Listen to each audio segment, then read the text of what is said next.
me, I'll just.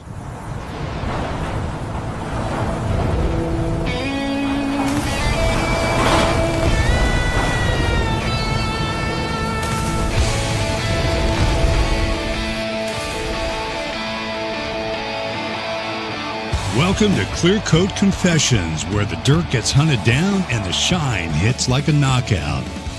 From beat-up daily drivers to weekend showstoppers, we're breaking down the art of clean, one panel at a time. Detailing tips, insider tricks, and the kind of passion that doesn't wash off. So pull up, tune in, and let's make that ride look dangerous again. All opinions expressed on Clearcoat Confessions are those of the hosts and do not reflect the views of any affiliates or sponsors.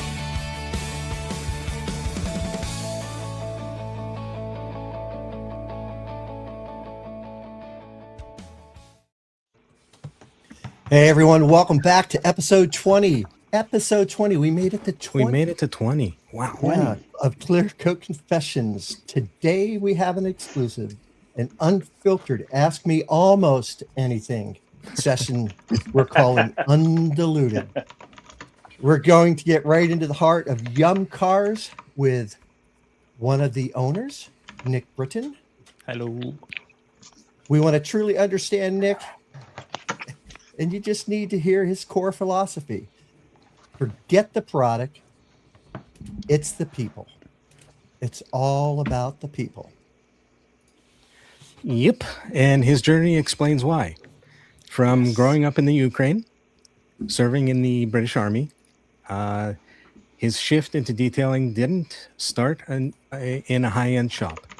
It all started after a 7-month deployment in Afghanistan.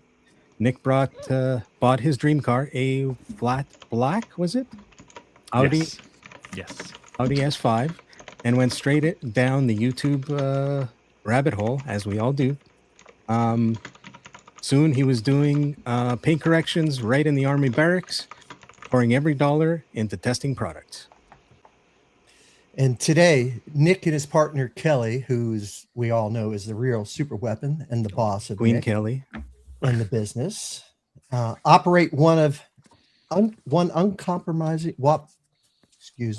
operate by one uncompromising rule: either make the absolute best or partner with the best factories in the world to do it. The Yumcars philosophy focuses on the people behind the products, delivering premium car care and exceptional service. Today, we're digging into the brand's history, finding out where they're heading next, and getting the inside scoop on any highly anticipated releases. Hopefully he gives us something tonight. You never know. The Yumcars philosophy is simple. Focus on the people behind the products, prioritize premium car care, and deliver exceptional customer care. So, Nick, is it truly going to be Ask Me Anything, unfiltered? Oh, I know some people here are going to ask some great questions. But first of all, good morning from the UK. Good afternoon, good evening, obviously your time. Yeah, ask me anything. The longer, the better. Boxers or briefs. I can care less. Or leggings. All right, so we're going to start it out. There's been a couple videos on one of your biggest sellers that you, for some reason, can't seem to keep in stock with the House of Rags, the detailer. You sold out over just about 200 5 liters in less than 2 weeks recently. I know that at one point there was, I think, close to 500 5 liters in stock that sold out. Technically, 600 is what landed first when we had that secret operation in Florida. Yeah, and then 600. I think that sold out in 36 hours. Yeah. Good Lord. Damn. Yeah. So let's start out with we've got a video to play. This is are you ready for that, Adama? This is a Colton, his final wrap up. It's about 2 minutes long, so please bear with us, everyone.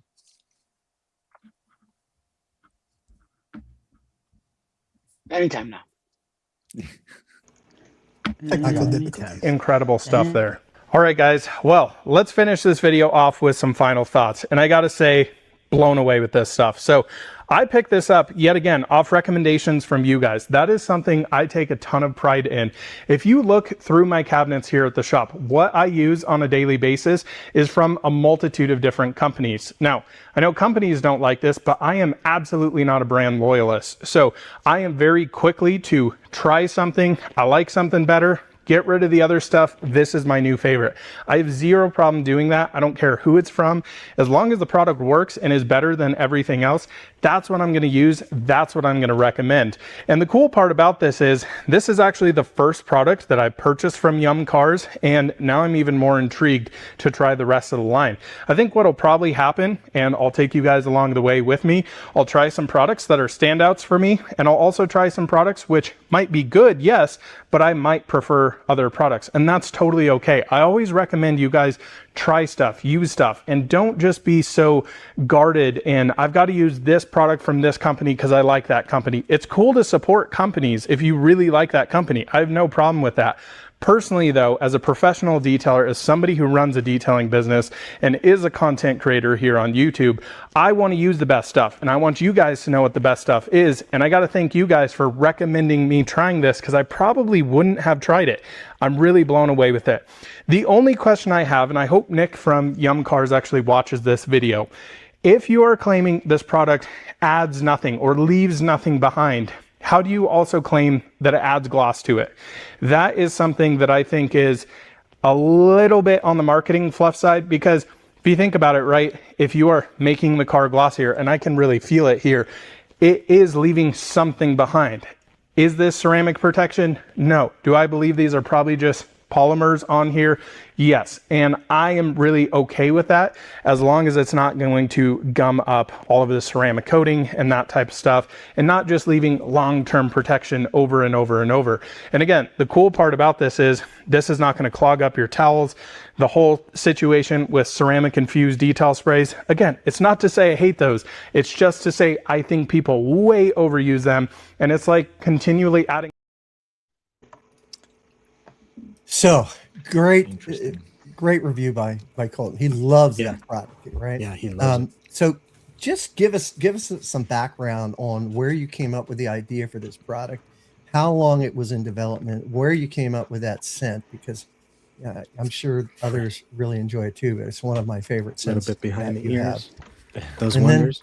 And then, just give us a little background on Colton asking if he's hoping you watch this, and we know that you watched it, but of course, now that you're here, I left quite a lengthy reply because it seemed to create a bit of drama in the comments, which is really strange. You know what I mean? So drama? Me no and way. I know. It's shock. You're a freaking angel. But this was actually we did this. I'll have to actually have a look truly at the actual date, but from memory, it's like 2016, like late 2016-ish kind of product. So, a year and a half before we even started the business. But if you look at when it was dropped technically January 2019.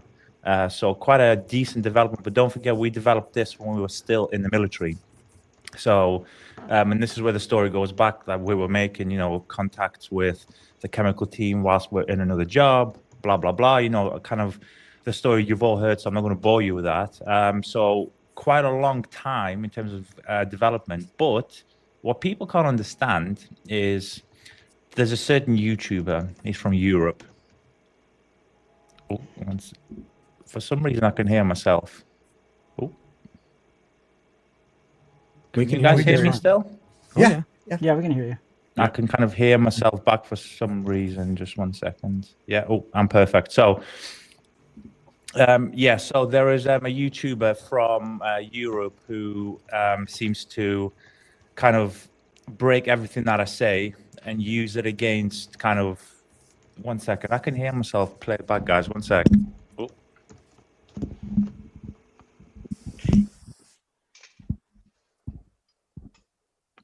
We can still hear you. I can hear myself talk, which is very strange. 1 second, guys. No worries. All right, cool. So, there's a YouTuber who is kind of listening to everything I say and tries to break it. But for some reason in this industry, people like to take something that somebody says, whether it's me as a brand or you guys or somebody else, and all of a sudden it's, it's misinformation or anything like that. So I don't really agree with it.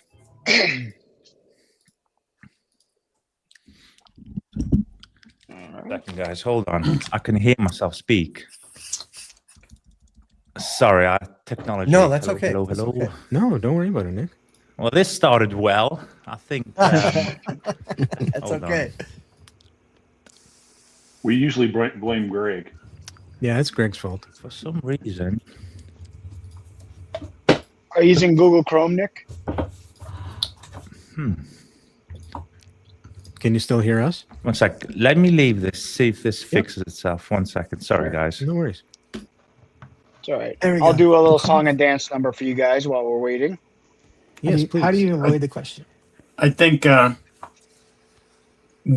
Paul had it on the nose there with the English language. Sometimes when we speak, doesn't always necessarily carry every definition of everything. Because having used the detailer, I think a lot of people don't understand the leave nothing behind means leave no protection behind. But you can still leave gloss and everything else that's behind, Right. but not leave protection. Mm-hmm. Yeah, I think that's you're right on that one, Conway. I think everyone's got to realize there's a difference between polymers being used for slickness and gloss and enhancement, but it's not the same thing as leaving a ceramic protection behind that's going to be more than a couple of weeks. But yeah, there's science, and then there's what people say that there's nothing being left behind. That's BS. If there's nothing left behind, then you're not getting anything out of it. Well, it comes down to even some of the testing that I see people do where they test a pH neutral soap and they test it in the soap right out of the bottle that's concentrated, but that's not how you use the soap, because you use the soap diluted at 100 to 1, and that's how it gets put on the car. So let's test it at what its use is, not manipulate people's words because they said it leaves nothing behind. We're talking about protection. We're not talking about gloss or enhancers. We're talking about protection. Same thing goes with all the tests that I see done with a pH neutral soap, and your friend that's from Europe, he likes to do that particular test right out of the bottle and not test it at the diluted use. That doesn't make sense to me. I'm back. Can you hear us again, Nick? You're back? You know what happened?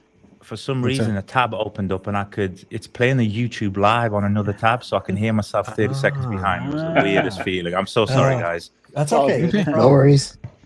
So where was I? Yes, certain YouTuber, etc., etc. Now, what I've always said this, and again, please question me on this and fact check me, all right? I don't mind that. For some reason, I actually had this conversation earlier in the day, yesterday for me now, with somebody else, but within this industry, now I'm not saying the whole industry, but quite a majority of it, there seems to be a go-to way of doing things, right? So as soon as you maybe break the mold, people maybe say it's impossible. There's one. Two, maybe it is possible, but you can't do it. It has to be some giant, et cetera, et cetera. So the way we reply to Colton is breathable, non-protective polymers. Now, a polymer, if you actually Google what a polymer is and how many types there is, there's millions of polymers, right? But automatically people think a polymer in detailing is protection. Now, in most cases, yes, it is, because that's, people use a simple language. This is a protective polymer. But that is not the case. It's the same thing with a surfactant. Most people think a surfactant is a cleaner, but it's not.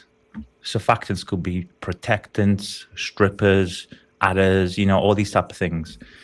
So yeah, it's a non-protective, breathable polymer.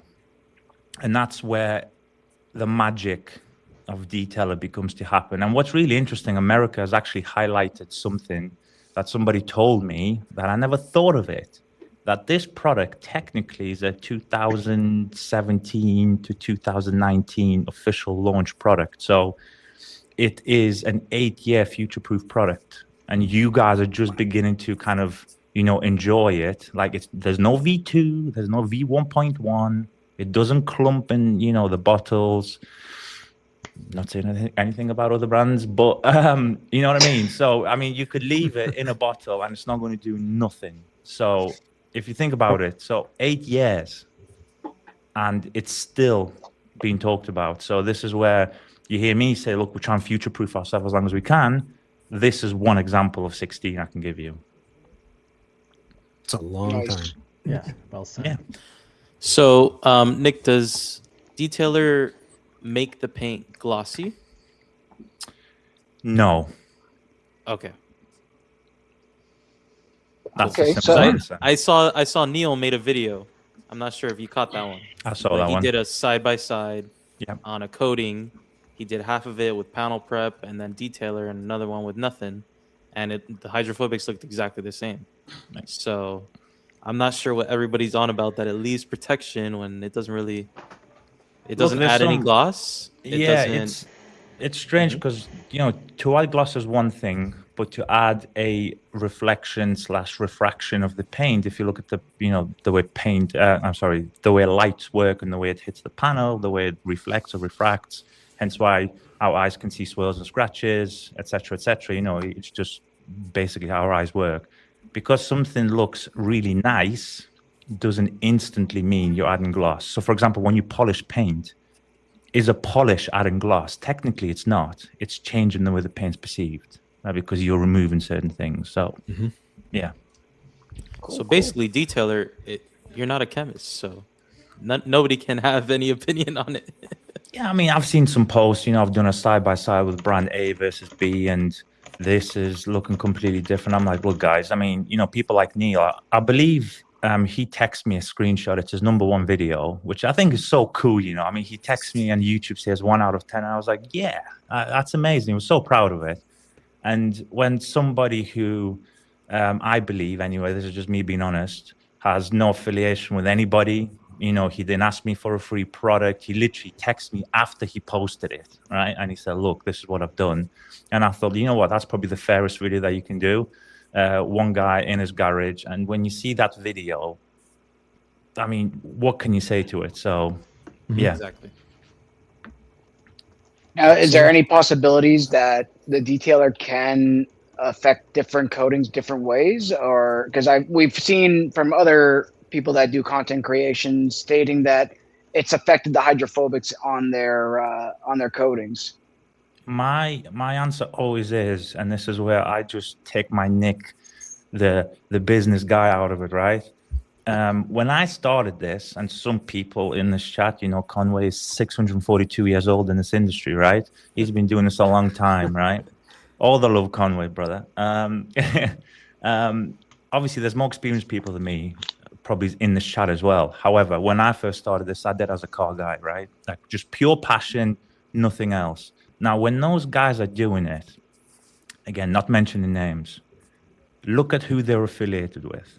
Like straight away, I look at it and say, look, if a product is good, just call it good. It doesn't matter who you like. I mean, I like certain brands, yeah, but I would never go and buy a product because my masters have told me to and say, well, it's doing A, B, C to the paint, because it's not. I mean, there's been way too many other videos over almost a decade to say it's not. So all of a sudden, when 8 years of perfect reviews, 3 people come on and say, well, it affects hydrophobics, I can show 1,000 videos. Yeah. Fair enough. Hey, Nick, a couple questions for you. So, one, out of your whole Yum lineup, what's your favorite scent? And then while you're going to think about that, I want the chat to go ahead and answer, if anybody in the chat has used Yum, what their favorite scent is. And then the second part B is, are you going to have a big release at SEMA this year like you did last year? You don't have to say what it is or if it is, but that's the question. How is he supposed to pick a scent? It's like picking a child. Yeah, Your favorite child. Yeah, but he can like a scent. He can like, one scent better than another. It doesn't mean the product is any better, just what his favorite one is. It's so difficult. And actually, you know what? I'll give you a hint of what's potentially coming, whether it comes sooner rather than later, but maybe even this year, right? In terms of sense, what's your favorites? I might just answer that question for you guys, so there's no arguments in that one. Something's coming where it'll give you basically the option, right? Look, I'm already reading things, dress, glass, blah, blah, blah. Everyone has their own favorites. I mean, for me, obviously, detailer is my favorite. But if I was to come down to something kind of more natural, to me, interior is the one. I mean, eucalyptus for me, I like the citrusy, fresh stuff, you know what I mean? That can cut through anything. So interior for me is very nice. I mean, I've got a few options here. That's all I'm going to say, just to give you guys options. I don't know what that is. Don't ask me. Green pill, blue, purple pill. There's actually a few more options I could show you here, but no. Yeah, in terms of SEMA, yes and no. I don't want to be one of these brands to be like, we're just launching at SEMA. To us, it's not launch for a date. It's launch when ready, right? Now, if something that comes and it's ready for SEMA, so for example, the coatings, believe it or not, this is how true we stay to it. The coatings were ready 9 months, maybe 6 months before kind of SEMA. Actually, Eddie saw them in April. So I was obviously April 1st, 2025. Oh, wow. He saw everything was ready in his hands. So it was good to go. And we held, however many months that was, extra to say, what, guys, if we're going to do this, let's launch a SEMA, right? Let's do it together. Let's do a global launch. I know a lot of people say global launches are impossible. I say try harder, right? So, I mean, we somehow launched across the world in all these different time zones, Australia, obviously America, all that type of stuff. So there could potentially be a thing.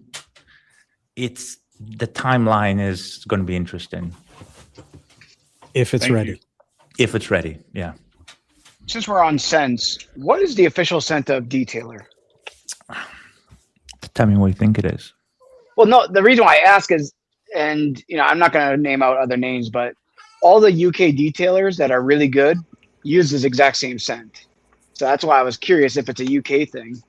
No, I think the UK is very good at scents because we're closer to Europe, and Europe has some very nice scent houses. I'm not saying it's a fragrance one, but probably some of the best fragrances, the stuff's made in Western Europe in terms of fragrances. So we just have a bit more access to the scents, and it's, I would say, less expensive, obviously, because it doesn't have to travel as far as to you guys. So technically it's a mixed berry with kind of a mango infusion at the top end, but it mixes in a different way.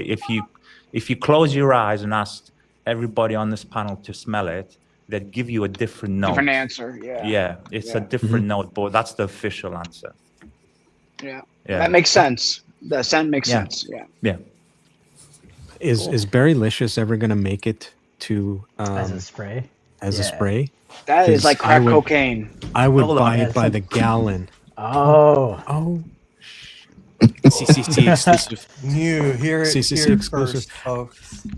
I would buy it by the gallon. I'd buy it by the gallon. I like that. I'd buy it by the gallon. Yeah, I'll buy it. That's my favorite scent. This I don't know what to tell me, dude. I don't know what you guys are talking about. Seriously. Should we answer some questions? We got like 15 yeah. already. 15 questions already. Chelsea Bailey has piped in quite a bit. So of course she has. Chelsea's fantastic. She asks the best questions. So for sure. Here we go. Very thoughtful. All right. Chelsea asks, how much of Yumcars' success in the US do you attribute to products themselves versus the power of social media, YouTube influencers, and word of mouth within the US detailing community? I would say a slightly different answer, version 3. It is, and I've said this, they disagree with me.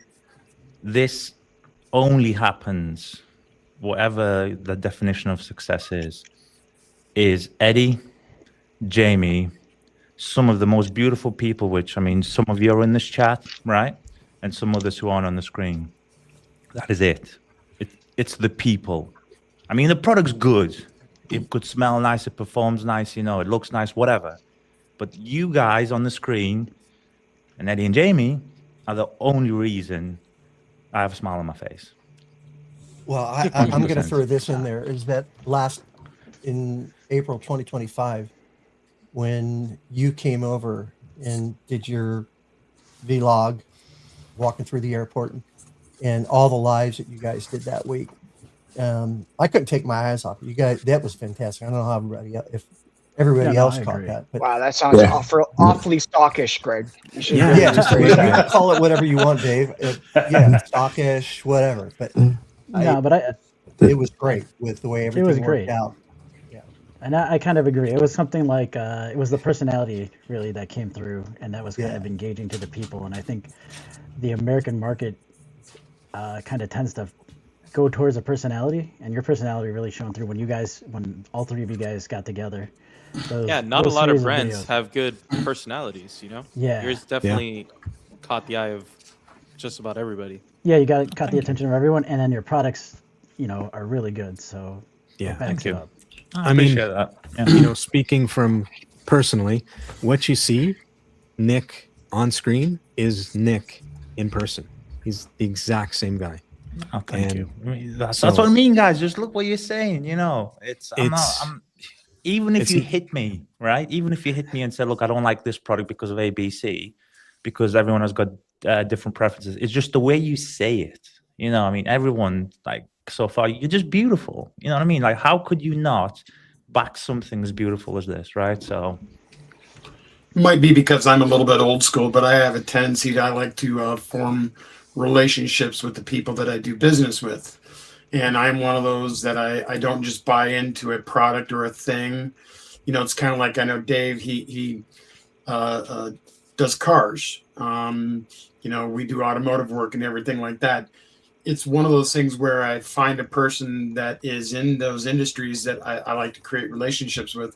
And Nick, it's been, like I say, a complete solid pleasure having the chance to become friends and get to know you and the brand, and because the products you make are really great, but the people behind the brand, you and Kelly both, fantastic. That's the icing on top of the cake and everything. No, thank you so much, guys. Honestly, like whatever you say next, it's the biggest honor, and the biggest. And I don't think you understand this. I mean, when we flew to America, I'll tell you this. It was the week before April 1st, right? But that's when we launched. I was like, I don't know if it's going to work. Like, obviously, I'm sat there on the plane thing, and I don't know if it's going to work. Like, they might hate me. They might hate the product. Like, you just don't know.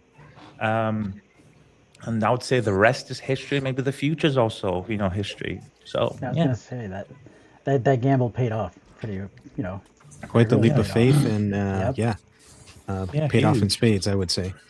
I think 85% was the accent. That's what it was. Oh, darling. See, I can't even do a British accent because I'm not technically British. So if you guys think I sound like, with a British accent, I'll take that. Definitely sound British. Yes. You know what it is anytime a lot of Americans, when they watch UK videos, they're like, wow, this guy's so smart. It's like, no, it's just the accent. Yeah, they're just not used to it. I love that. All right, let's get another question up. Enough of this Love Fest. We got plenty of time for Love Fest. Absolutely. Let's get these good people's questions answered. All righty, here we go. Chris M asked, Nick, is the ceramic as easy to use, has enough forgiveness as detailers, I think is what he's trying to say. If not, have you thought of making a ceramic detailer with 3 to 4 weeks of protection? To me, and I don't know if you guys can chime in on this, I think it is as forgiving because obviously it's, as I proudly say, it's the weakest spray sealant in the world. 6 weeks? Well, it depends. I mean, some people are coming at us and saying it's 3-4 months down the line. It's, it's there, it's working, etc. Now, to me, it's forgiving. Again, some people are going to be trigger happy and put 18 sprays on the hood, try to wipe it off. You might have an issue if it's hot, if it's hot, humid, etc.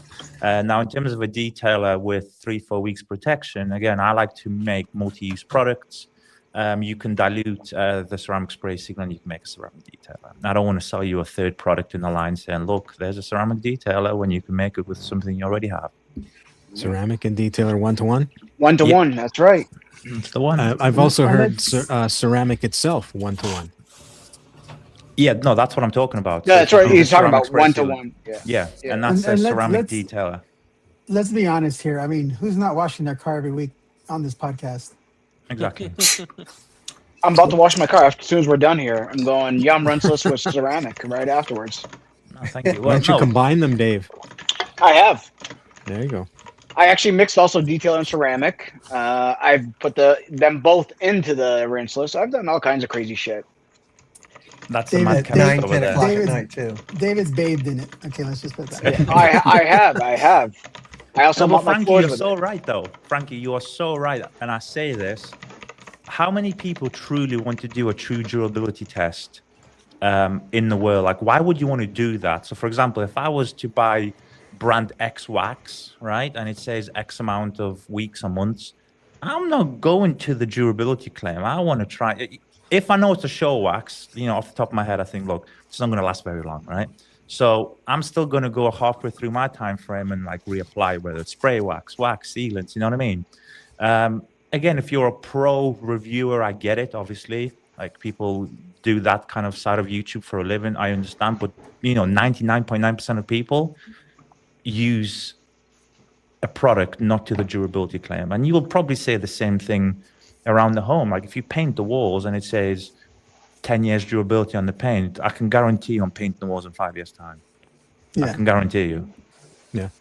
It's all about user experience. I mean, that's why Yum is so good, because the scents are great with them. They are easy. Like, I don't have to fight ceramic. I don't have to fight detailer to get it off the car. So it's enjoyable.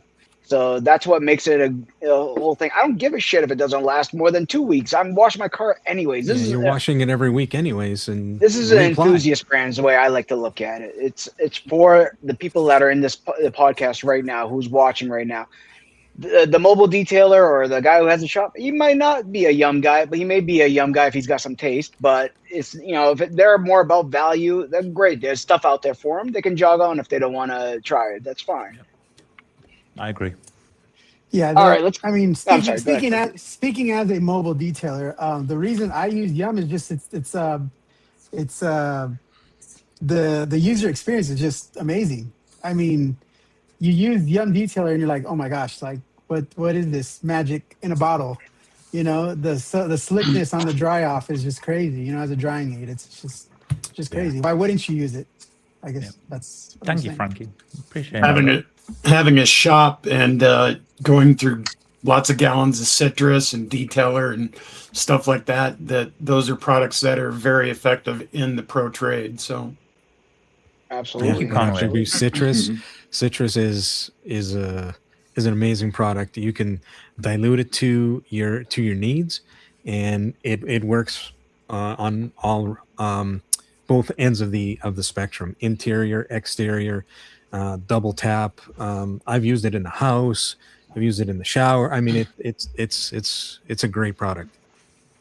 I think That was a unicorn too. The two biggest gifts that UK has given to us since like the invasion, it's been detailer and then citrus. Those are like the ones that, I mean, there's lots of great stuff that has come out from UK, but those are two that I think Americans have been like, holy shit, what is this? Why have I not used this before? Exactly. I think there are some that have been looked over a little bit too much. That if you spend a little time with them, like wheel foam being able to use it as a high pH cleaner, dilute it down even further. You can use it as an active wash. Reset is one of the best mineral removing low pH washes out there.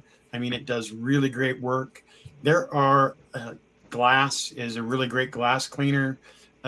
There are a lot that I think people get hung up on the citrus and the detailer a lot, that they miss out on the work that these other products do.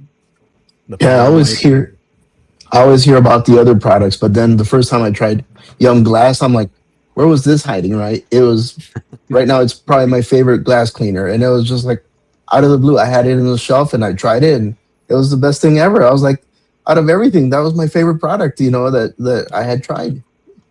The funny thing is, Nick, that Facebook guy that didn't know how to use Yum Glass. That I know you had mentioned something about him. That guy probably sparked so many other people to actually find it and love it. I got so many texts afterwards being like, dude, this stuff is actually good. I was like, yeah, no shit, I've been telling you guys. Yeah. I replied to that post, and it was like, really?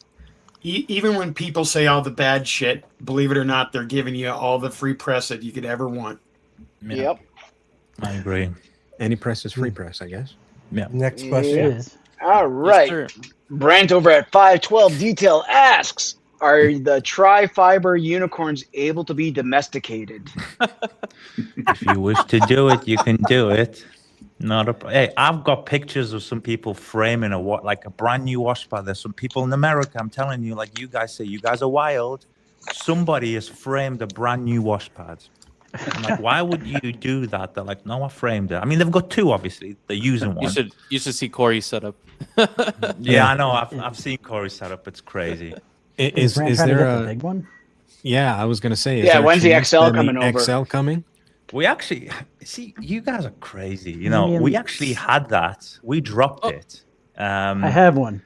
Yeah, it's nuts, right? So we dropped it for the reason the UK market and the European market, because most people in the UK are like 2'3". They've got hands of a lot of people didn't really kind of enjoy it's not that they didn't enjoy, the hands are smaller, right? So they found the smell like cabbage. Yeah. So we if you wish, again, we're working on bringing the XL back. We could do whatever. I mean, a lot of people, since they saw my amazing Olympic record of throwing the wash pad in the bucket, have been actually sending me a lot of messages saying, look, like, how are you doing it? Like, what's the size and stuff? So I told them our original XL size, and I said, well, maybe make it a bit smaller, like 10 by 10 or whatever. So yeah, that could easily be done. Nice. I'm at 47 attempts to try and get that tri-fiber in the bucket. Still hasn't I worked. kid you not, though. I kid you not. The first video when I was throwing it up the car park and not obviously avoiding health and safety standards, one of the attempts literally hit the rim. I'm not even going to joke here, right? If we made it, people would, but wow. Yeah. What about a tri-fiber that's so big that you can do the car in one swipe? I think Josh V's got the patent on that towel. idea. Yeah, that he's got towel. Yeah. We actually thought of doing like a gimmick with whether it be a microfiber product or, in this case, like the wash pad specific thing. So there are a few things. I call it a gimmick because I'd be like, when would you use that outside of a certain thing? Like, to me, I don't like that. I want something 20 that's by used. 20 wash pad. Yeah, just imagine. It'd be quite funny, So I would actually like something that was smaller, and that would be the interior scrubber. That would actually be like a smaller size that just fits, no split, just fits right over the cuff of the fingers, not so big, to be able to get into like the tighter, wheel mitt maybe for interior. Kinda, like a wheel mitt but a little bit longer, to go over. That way you can get down into tighter areas. The bigger size of the bigger one is great for big, large surfaces, but you start getting down into tighter areas and you need something a little bit smaller. Again, we can do that. We are doing some very interesting things with microfiber at the minute. So I'll take that on board. You know what? That's great feedback. All right, let's get another question up for these good people that have been watching. We're back up to 20 again. Yeah. Let's get it going. Come on. All right, One Cold Gamer asks, Nick, when are we getting a new shipment Never of stop. detailer at door? Well, right Never now, ending you know battle. what? I'm going to be honest with you. I'm going to level, right? It always happens when you don't want it to happen. So right now, I'm going through a major battle with our label people, right? Never a problem until you need to press it, right? So we've got, can't remember, it's like 30 or 40,000 labels, on the reels incoming for detailer. Obviously, there's all the other products as well, but still, just for the detailer. And for some reason, guess the only product they had issue with? Detailer. And I'm like, you couldn't make it up. I mean, next time you guys might want interior. It'll be the interior that goes man down, right? So Well, basically, just write detailer with a I was gonna say, Sharpie get and masking tape. We'll use it. Put it It's on top of the crazy. box. Honestly, I had to ring in the prime minister, the royal family. I'm like, this needs to happen in 24 hours, guys, because otherwise there's going to be, a second civil war here. So the goal is we're going to be doing an air shipment, a major air shipment to you guys. That's going to contain quite a large amount of product, all detailer, by the way. That's the most important thing first. Then you've got what Eddie did with Jamie when they were in Florida with us. There was an obscenely huge amount of product that's incoming. Like literally, I kid you not, like it's half a ship. Like I've never seen anything like it in my life. And then on top of that, Jamie's crazy idea was, well, regardless of what happens, every month, it doesn't matter, we need a container, so a 40-foot high cube container of just detailer, regardless. Rain, snow, shine. So there's 3 fronts being attacked. So it's coming. As soon as it gets picked up and it's in the sky, it's literally 24 to 48 hours. Nice. All right, let's get another question up for these good people. Yep. Oh, where'd it go? Keeps on moving on me. All right, Chelsea asks, will Kelly ever be in Yumcar videos doing a detail? She lives in the shadows, that lady, honestly. She actually did a few videos detailing. This is way back. She's actually, believe it or not, you know what her best skill is? Wet sanding. Wow. Crazy. Yeah, she's very particular. I mean, it's not very cost effective in a business sense. She'll sand the door handle for 4 days, but it's great. Like what she does is unbelievable. I can get her in a video. Yeah, sure. That'd be cool. That's a little bit more than what sock takes to buff out a panel. Yeah. All right. Not by much. Nope. Yes, One it Cold can. Gamer asks, can Yum Citrus be used in an IK foamer?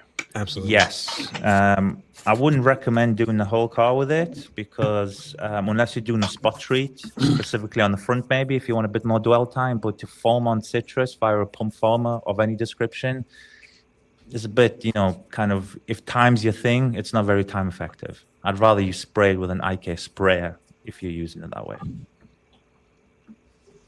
All right. All right, next question. Rick Smith asks, Nick, years ago, you did a review of ammo. Your attitude and personality talking positive about a competitor is what sold me to try your line. So that was more of a statement. Thank you very much. Yeah, I bought 2 of everything. I can't, if I remember. In fact, that's when me and Kelly almost got a divorce, actually, because when I proceeded to buy 2 of everything from Larry, I didn't know at the time that she actually bought me something from him as well. So you had 3. Actually downstairs I've got 3 of his paste waxes because she wanted to import it from New York, right? And she wasn't best pleased about that. She was like, Nick, the only time you buy something is the same thing I buy you from the US. Great mind things alike. Yeah, I like him, whatever people say, regardless. I think he's a great guy. He's one of the OGs.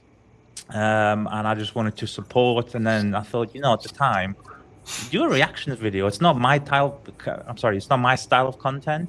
But I thought, I like the guy. Wanted to see what it's like. I've still got all the stuff downstairs, and I'm about to do that same thing 2 more times in the next few weeks. Let's put it that way. Yeah. I love Larry, but you got to take a mortgage out to buy his stuff. Yeah, it's expensive. Yeah. Yeah. All right, Bays Mesa. Welcome over here, Mr. Ott.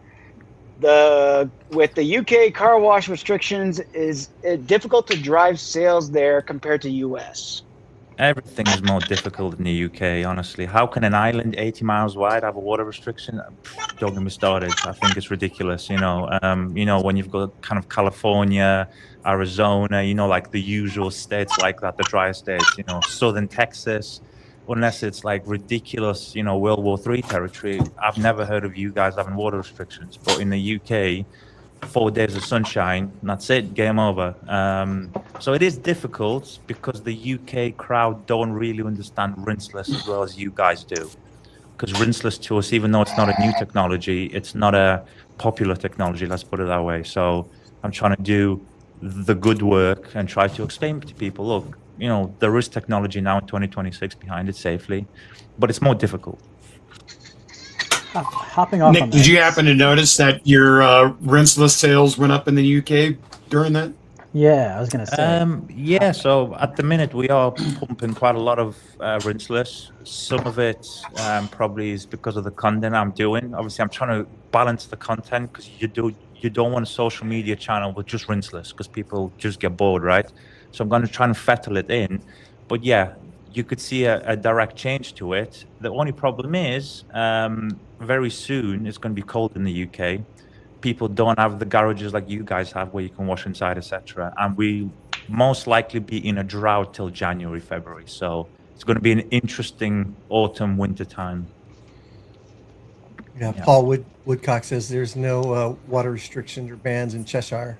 Yeah, it's further north than us, so yeah, it rains a bit more. Yeah. So I'm not trying to tell you what to make or what to do, but since you guys have that issue, wouldn't it be smart to make a waterless wash? You could technically do it. That's the thing, Frankie. I'm looking at the options at the minute of can we make it better than what we already have? Because the last thing I want to do is drop you an extra product to buy, right? There should be a video coming out to this as a pure test of rinseless / detailer in a certain mix in a spray bottle to make it waterless. Okay. Yeah. Another Easter egg. Yeah.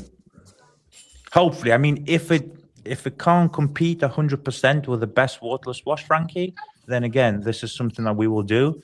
But I'm trying my hardest to hold the line to drop any new product that you don't need. That's smart. Yeah. All right. Let's get a question there. Yeah, we got a little bit of a. There's all right. tough one. Ty. He asks, What a question. can y'all ask Nick why his ceramic costs so much and it's a performance, gloss, slickness, durability is around hot coat from Quiver? Is he Can I- talking? Let me just say, Can- Ty can- is a broke Can voice. yeah? Can I answer that for you, Nick? Ty, Okay. quit being cheap. But you know what? Nick can answer. Is it close to the performance of Quiver if you ever tried the Quiver hot coat? I've got all of Josh's products here. Me and him have been trying to do a video, by the way, for now a year and a half. It's just unfortunate when he comes to the UK, it seems I'm always in the US. So he comes around a certain time of the year, and I'm just never here because I'm with you guys. So Quiver's great, right? The way he's kind of built his line, it's more sun friendly, it's more for the quickness, the mobile detailers, you know. So the way his niche is unbelievable. I think it's great. Now, the reason the cost is our raws are just a bit more expensive. I wouldn't say it's that much more expensive. It's hard to answer. I mean, you know, we don't just wake up and say, right, this is going to be the price because we just fancy it. We look at, you know, everything that's happening right now and how much is it going to cost. Yeah, I mean, price can sometimes be a problem, but we try our best. I think there's some other things that a lot of people that when they ask about the price don't take into consideration is the fact that, hey, guess what? This is coming across the ocean. There are differences in expenses because of import fees and all these things that go on with it. So the cost of making it and everything creates a product that is going to cost a little bit more. That's just how it is. There's no way to get around some of that. You can easily add 30% just for shipping and import alone. And this is wholesale I'm talking about. If you're doing it as a retail customer, I mean, you can add 100% onto the package, right? In terms of shipping. But with how we ship our containers, we try our very best. And trust me, this shipment that's going out, we're even doing one further thing for everybody in the US. I can't say what it is, but like, yeah, it's Yeah. That's all I'll say. Like 30%, and then add 30% for exchange, and it's no, it's ridiculous. Yeah, so £1 is usually on average $1.3, right? So that's 30% off the bat. Like, and we cannot do anything about that. Yeah. If it's too expensive, guys, for you, just wait for a sale and then buy it then and load up. Yeah. All right. Tom's detailed instructions asks, will the fully loaded detail bag ever be available at door? it kind of goes off the previous conversation we just had. To add all that cost to make a bundle cost, you have to give the client a saving, right? Otherwise, you can just buy them independently. So with all the additional cost of importing, to then reduce it even further, imagine if you say, I want to give all my bundles 20% off, right? All of a sudden, you're asking somebody to potentially do 50, 60% off on a bundle. So again, that's not a question for me because, I can't force anybody to buy, but I will do you one thing though, guys. And I've said this to Eddie and Jamie. I mean, he told me to suck this and this and that. You know what I mean? You know how Eddie is, right? But what I'm going to do, because he doesn't listen to me, we're going to make sure that we ship some pre-made bags over to you guys, all barcoded, so the warehouse is, on point with the scanning and stuff. So we're going to do that for you, from us to you, and we'll see how that goes. Nice. Cool. Just get it shipped right. Hey, there was a question by Chris M. 2 questions ago that you brought up, but you forgot to bring it back up. Can you bring that one up? I have no control over this. Yeah, you can bring it back up. So Chris M was asking, are there any plans or thoughts on bringing some of the blending over to the U.S.? Great question. The only thing is, I'm going to get sung here, honestly, I swear. It's very difficult. You guys have got some great blenders in America, right? I mean, they're huge. The problem is the raws. It's always about the raws. Now, certain raws for certain products can only be attained in certain locations in the world. That's the way it always will be, and it's the way it is, right? So regardless of where the blending takes place, if a raw comes from Japan, unfortunately, then you have to import it from Japan, and you have to look at the cost of importing it into A versus B. But I think, with some people have guessed it already, some of our secret operations, as I call it. I love just taking people for a ride. I think it's so cool. In Florida and all these other things. There's some other places that's going to be more secret operations. I think people are getting a hint there. So that's all I'm going to say. Yeah. This is why the Koreans are so crazy. Yeah. Yeah. Before B. Riley texts me again. All right. Brandon asks, okay, can I ask my question again? Since Adamo doesn't like me, when can we get a Yum Easter egg compendium? When do you want it? Yesterday? That can be typical, yeah. It can be organized. He's like Veruca Salt, I want it now. It could be done. All right. Next question, Adamo. Chingy Blingy asks, does Nick have any plans to revamp his soaps, wash and foam? Hey, Vice, keep your ears open for this one. All love and respect, but they are somewhat singular in talent. Could be combined for slickness, foam, and add in cleaning power. Interesting. Chingy Blingy, my brother. What a question. So again, my textbook answer is we're always trying to V2, V3, whatever the version is at the time, always the next version. It takes how long it takes, A lot of people, if I was to answer that twice, so I'm going to split the products in two. So wash, I know you guys wash in a slightly different way to us, and you like to double foam, this, versus that, etc. Now, wash was specifically designed to be used in a bucket. I know that seems really strange, but if you compare it, the way it slides across the panel, wash pad only out of a bucket, it, in my opinion, behaves completely differently to kind of, most things. The foam and the surfactant package in there doesn't break as easily, etc., right? Now, some people in North America want to foam the shampoo one. Now, we proudly say this, it's not a foam can and apply car soap, right? Which is fine. We're working on that. And in terms of foam, like Conway said, we have technically 3 different things that you can foam, all for different effects. Now, foam, when people compare it to high pH, it's not going to compare to anything high pH as a pre-wash, but we designed it for that weird person who's got a coated wax car that may not be driving through Adamo's, winter condition that just wants to wash his car once, maybe twice a week, you do not want to hit your car with high pH all the time. What's the point, right? So foam exists in that way to where it's a clinger, right? So it will soften up, your bugs, maybe some road film, etc. But when you're comparing it to heavy cleaning power, of course we come last. But I'm the one saying it up front. So I had this like really weird vision. Now, yeah, I don't know what you guys think. I know obviously Noah probably is going to absolutely come out the gate flying here, so I'm ready for him. Okay, Well, Get it out of your system. I don't think it's a mystery to anybody, but I like the Yum products, but I will say wash and foam I don't think are that good in my opinion. But Okay. I do have, that's a good point that what you made, that you guys have a different washing style in the UK, and everybody here uses their pH neutral soap in the bucket and to foam.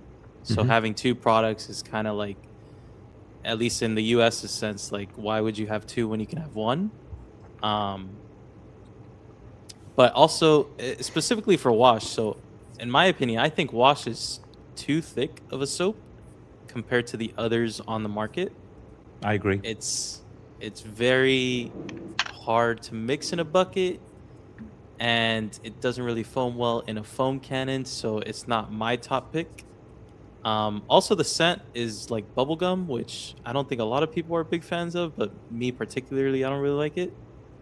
But Don't speak for other that's my people. main. Speak for yourself. Don't speak for other people. Well, I've spoken to some people, and I think some people share the same concerns as I do. But I'm really looking forward to a V2 of wash and foam and see how that comes out.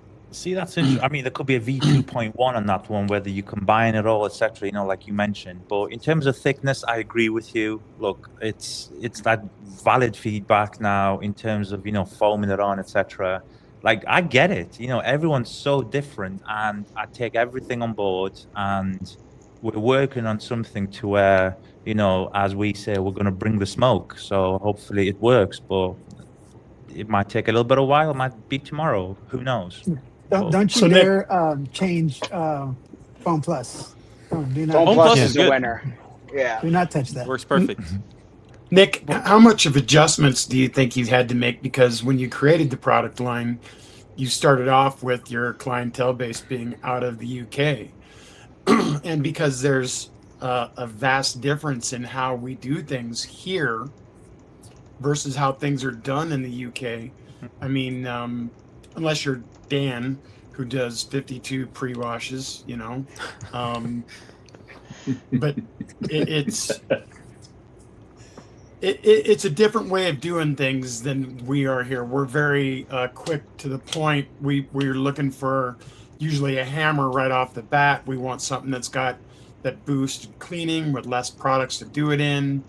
The UK seems to be a lot more different steps than we usually use. Yep. Yeah, I mean, I wouldn't say we make adjustments. I mean, what Noah said, you know what?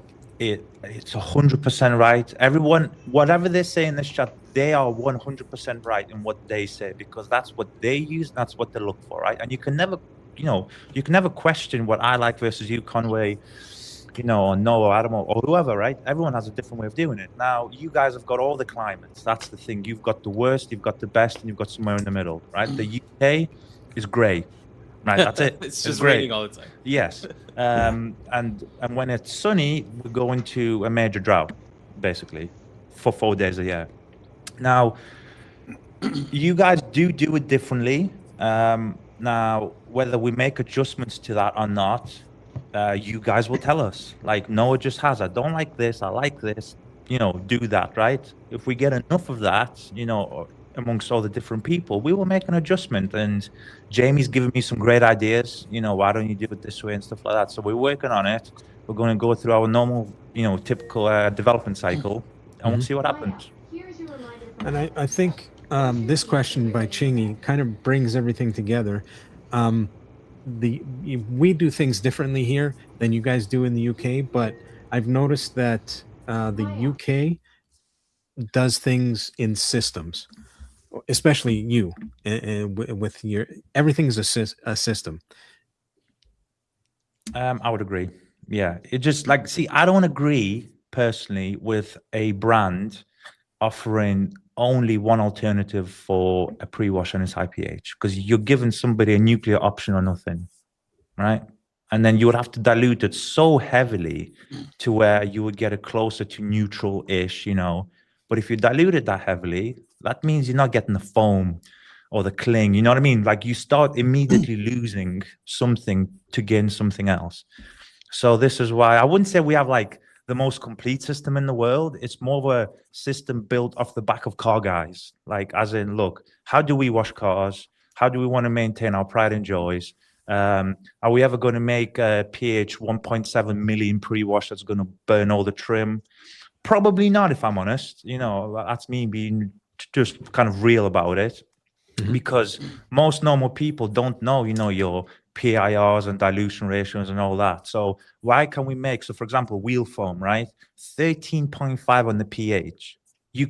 I can do a video if you wish, a short video just to showcase it.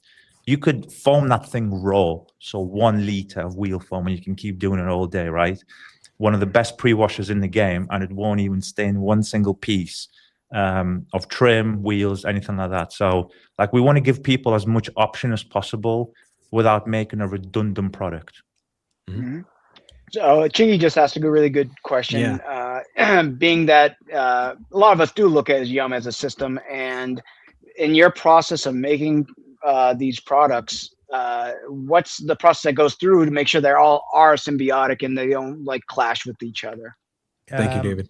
Yeah, I mean, that's a great question. And this is why certain things take so long, because we have a pre-existing system before a new product gets launched. And the best thing I can talk about, for example, the pain serums, right? Over 7 years in development. You've heard the spiel, right? But as you're doing the development, you have to see, right, how is the washing system going to work with it? How is the drying aid systems, you know, Foam Plus, all these type of things. There's 3 systems there. How do they work together without anything else? So, for example, Jamie found this out the hard way with Pain Serum 2, 4, and 6. He put certain other products on it, and it just rejected everything. It was like a hot mess, right, on a black car. It was rejecting all the drying aids, but there's only one it didn't reject. And this is how we do it, you know, adjust, etc. So, yeah. Now, I got a question that you brought. I apologize if anyone wants to jump in, but I just got to ask this question because you brought up serums.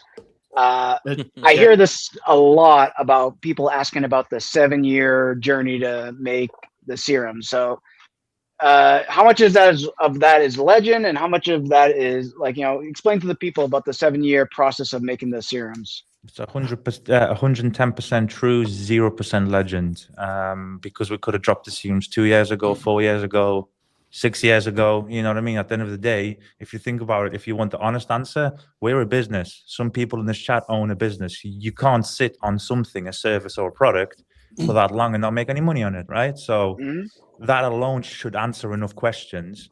But in terms of the development, and there's another development which is very, very close to being launched, and that's maybe what Don said, is anything else launching. When you look at certain segments of the market, there are some giants, some amazing products that, personally to me, I don't want to release a number 700 version of it. I want to release the number 1 version of it, right? Thank you for certain that. things take time, right? So in terms of the coating game, I don't need to say to you, but there are some unbelievable coatings in the world. 1-step systems, 20-step systems, some amazing stuff, right? So when we want to do it, do we want to say that our brand is associated with, oh, it's okay. You know what I mean? That's an okay coating. It beads. You know, maybe it's a bit slick, it dies off. So I never wanted that. So it just takes time, and you can't test the coating. Like Foam Plus, for example, I can kill Foam Plus in 3 washes if I really want to. Easy to test version 100, right? You can't really test the coating, put it on. Like, you have to give it time. Right. And I think that's a testament to how great those serums are, because a lot of people, the disbelief comes from the fact that they're so freaking amazing that they're like, well, shit, he had this 7 years ago and he waited that long to release it. That's what patience, you know, is a virtue, I guess. And that's why 100%. people are in disbelief. Yeah. I'm sorry about interrupting you, Vice. Go ahead. No, I was just gonna go off of what J Farm is saying here, Nick. Could you go a little bit deeper? Like you've had multiple test subjects, having the Yum serum and multiple different levels, multiple different climates. Could you go a little bit more in depth in that? Yeah, I mean, in terms of the development, it was 10 to 15-ish versions that we were trying per each of the serums, right? All with different technology, right? Does it contain graphene? Does it not? Is it silicon carbide? Or, like all the different mixes that we could kind of come up with. Now, once we did a fast test, I'll be really honest. So the true development was actually a little bit longer, but beforehand, we wanted to see which is the way we want to go and which way does it react. Once we came down to what we currently have, right? At this point, you've heard the number, it's like circa 120 cars worldwide. And we said, don't just test it in the UK. Like we're a moderate climate. Yeah, it rains a little bit, it's a bit frosty, but we want to test it high heat, super cold, salty versus non-salty. So once we found out what we wanted, we then had a very close group of people, who we trust, etc. And we said, look, do this. This is how you apply it. Make sure you give it the legs in terms of cure time, etc. The one constant we did is, can you please just use our product line, right? Because that would be an easy answer at that point. Now, internally here in the UK, we've got a fleet of cars that are, it's private. And we then tested it against all the other people, so high pH foams, acid soaps, all these type of things. I did that personally because I want to see what it's doing. I don't technically trust somebody's judgment alone, so I have to do it first. So yeah, it was a bit of a pain. And you guys are one of the few companies that actually tested it on real vehicles instead of just lab tests. Yeah, you could argue the points, and there's good points to everything, right? But there are certain UK brands. I'll keep it towards the UK at the time. I'm sure there's a video on it somewhere on my channel where I was quoting, I think it was our GLC car. And for some reason, it turned into a rant because at that specific time on the weekend, a certain brand, 18-month-old, dropped a 5-year package. And I'm like, no, yeah. That's just my opinion. I could be wrong, but keep on the topic of the serums, because I know that a lot of people think that Detailer is the best product you have, or Citrus. I believe your coup de grace, your crown jewel, is your serums, and I think those are actually your best products that you carry. I've actually installed. Past week ago, installed the Serum 6 for the 50th time. Honestly, Conway, unbelievable. I wish I could frame that 15 seconds and put it somewhere on my wall. That is just truly, ask me 10 years ago that one person would do 50 bottles of a very, very expensive coating. It's unbelievable. Thank you. Did 218 Conway orders coatings. by the pallets.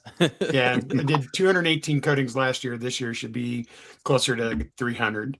But it's one of those things that I think there's videos out there and some various stuff like that where did you predict that some of the struggles that people might have with changes in humidity or issues like that, where they would maybe have installation problems? Or absolutely. As soon as I sat there, look, if you want the true story, just give me 60 seconds, I'll tell you. 2018, right? Everybody knows we had a detail business, and we kept doubling the prices of the business to try and get the customers away. The opposite happened. That's a true story, right? The queue kept growing around the block, and I thought, well, that's not normally how it works. If you increase your prices, people normally drop off, right?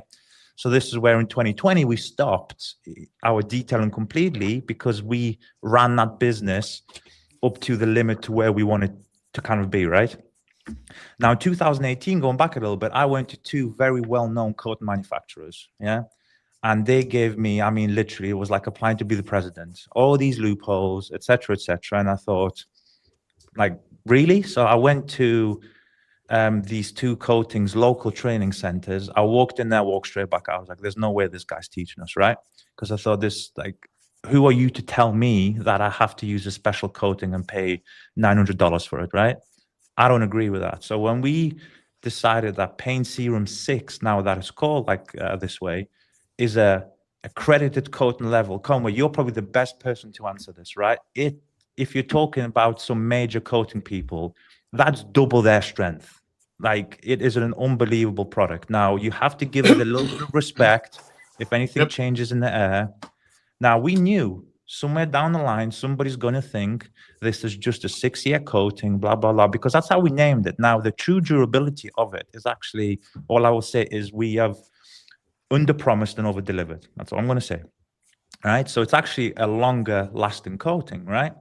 Now, the person you're talking about in question, I was on the phone to them for over an hour, kind of telling them. Now, most people know that air conditioning removes humidity from the air, right? That's not my technology. That's a worldwide technology. Now, when you remove humidity from the air on an accredited coating, you're going to have a problem. Yeah. So the biggest thing I think I've seen with a lot of the serums outside of the install is though that, man, they really pop. They're extremely glossy. They have a lot of great hydrophobics. I think Best hydrophobics in the game. Correct that, sir. Yeah. I think I think Serum 6 has probably there are other brands out there that match it for hydrophobics or just as well. But I think as far as for gloss and the slickness factor and stuff like that, that it's really hard to beat. And I would probably say that's probably based on the SIC that you use with that instead of, SiO2, because SiO2, of course, isn't nearly as durable or as slick or as glossy as SIC. So, I mean, that's and also one of the coatings, they don't clog as much as other coatings. That's what I've noticed. well, Yeah, I think a lot of that is because there are so many coatings out there that are using what people don't understand is that like an SiO2 coating, its strength isn't the SiO2. Its strength is the resin. It bonds through the resin. It doesn't bond through the ceramic. SiC actually bonds to the actual paint, not through the resin. So it's more durable. It's more chemical resistant. It's less chance of it clogging. It's a better all around. Yeah, I mean, we used obviously the silicon carbide kind of name, as part of the marketing process and, the launch process in Las Vegas, because some people know what it is. They can kind of Google it. They can understand it. There are certain other things that obviously nobody knows about, but this is where the other part of the coatings kind of come into it, the partial absorbency, the flexibility of it. It's just a very good, nice product. I mean, I'm not going to sit here and be, as people call me, hype. I'm not going to hype my own products up. I think I will let them kind of hopefully eventually do the talking. We'll hype it up for you. Don't worry. We're down with SIC. You know me. Come on. Is Nick? Unfortunately, I'm going to have to run here, guys. But I have a question, and that question is if there was any product in your entire line that you said that's the one that I like the least, which product would it be? The one I like the least. Now you're choosing who you move. Wow. Which child do you hate the most? Exactly. I would probably say panel wipe, and that's only due to the application of the product itself, right? What does the product do, right? Panel wipe is probably the less glamorous product of them all, right? Now, we've made it the best we could. It's extra strong, it smells nice, blah, blah, blah, right? It's a very beautiful product, and you can dilute it. But if I could say I don't like you the most, very hard, it would probably be panel wipe. Wow. That's fair. Appreciate it, Nick, and appreciate you guys having me on tonight with you and getting a chance to Have a good night, hang Conway. out. And I'll catch up with you all later. Much love, everybody. Thank you so much. Conway. Good night, Conway. Hey, Nick, I got a question going off some of the things that you brought Lost all audio well, since Conway left. Hold on. Oh, Can you can you hear us, Nick? no, Conway yeah, broke the there's- chat. I can't hear no more. Oh shit. Back out. He's gotta leave and come back. Leave and come back. Hold on. Leave and come back. All Greg, right. Did you have a question? Yeah, Greg, wanted to you've been ask? writing a lot of notes there, man. What you Yeah. got on there? Jesus. He has a Christ. chisel and a stone to and yeah, take his chiseling notes. stoning into that that piece of paper there. Is that Oh, Frankie probably broke too. Oh, we lost another one. Yeah. Another All right. one bite the Fly. dust. Any questions that are non-Nick related, Adamo? Oh, he's back. All He's right. back. I lost the whole chat. I could just see mouths moving. Wow. Yeah. It So- happens. It's all good. It happens. So we were talking. You were talking earlier about wheel foam being a great pre-wash. What is the dilution for that? If you want a steady pre-wash at all times, 3 ounces, maybe 4, depending if you're on winters. Very nice as a high pH. And if you want super nuclear option, so it's 200 mil. What's that? That is 6 and a bit ounces. If you truly want it that way, you know. But 3 works really well for me. Very nice. In a foam cannon? Yes, I'm sorry, in a foam cannon. About 7, almost just a little over.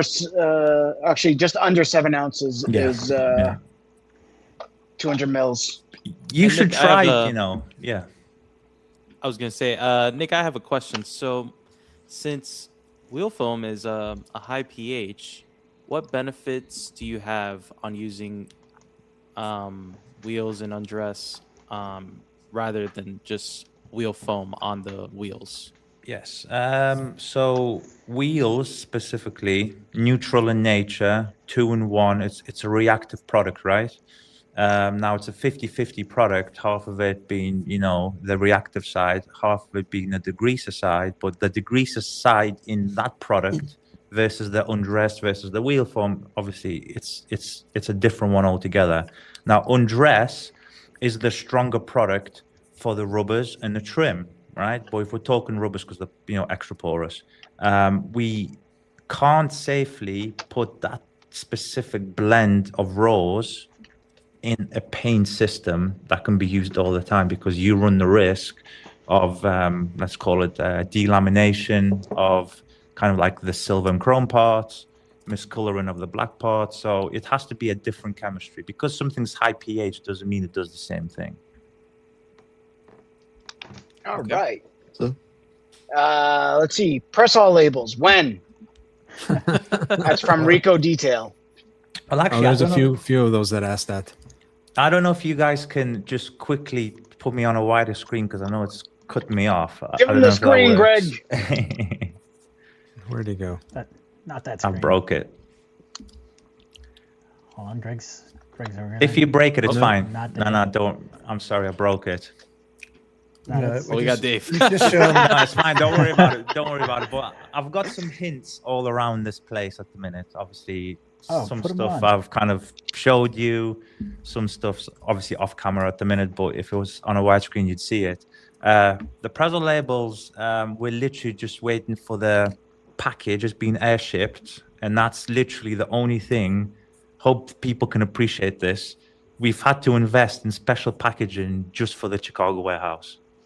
So yeah, we didn't have to do that. I mean, Prezzo labels have been available with us from day one, as Dave has got in his hands there, right? And if you guys can't wait, $50 a label. Just give me a call in the DMs. So we've got special packaging just for Chicago. So we've had to invest a little bit of money. It's nothing proprietary, let's be honest about it. But the way Chicago works is in a certain way, and we say, okay, no problem. As So the great Sean Connery said, we do it the Chicago way. yes. So hopefully before wrong the with Thor Chicago? birthday, they should be at the warehouse live. Okay. And if not, I'm writing this down, Nick. Yeah, go on. He's got a lot of notes down, Nick. You got to be careful. Jesus Christ, Greg. What are you taking a test? Come on, man. Yeah. Have a good time. Relax. All right. Chingy Just asks, taking notes. where in the Yum system do you see the biggest opportunity to lock in and see the biggest growth? All the system, Chingy. That's what I mean. We just want to just push the envelope as much as we can. Protective side, the cleaning side, you know, without taking it past the limit of unsafe. There's a huge limit at that top level, and the diminishing return level as well. I mean, you can make a car soap for $50 a bottle. Is it going to be $50 better a bottle than something else? And the answer is always no. You By can the make it way, like $100 a gallon too. That seems to be a popular number lately.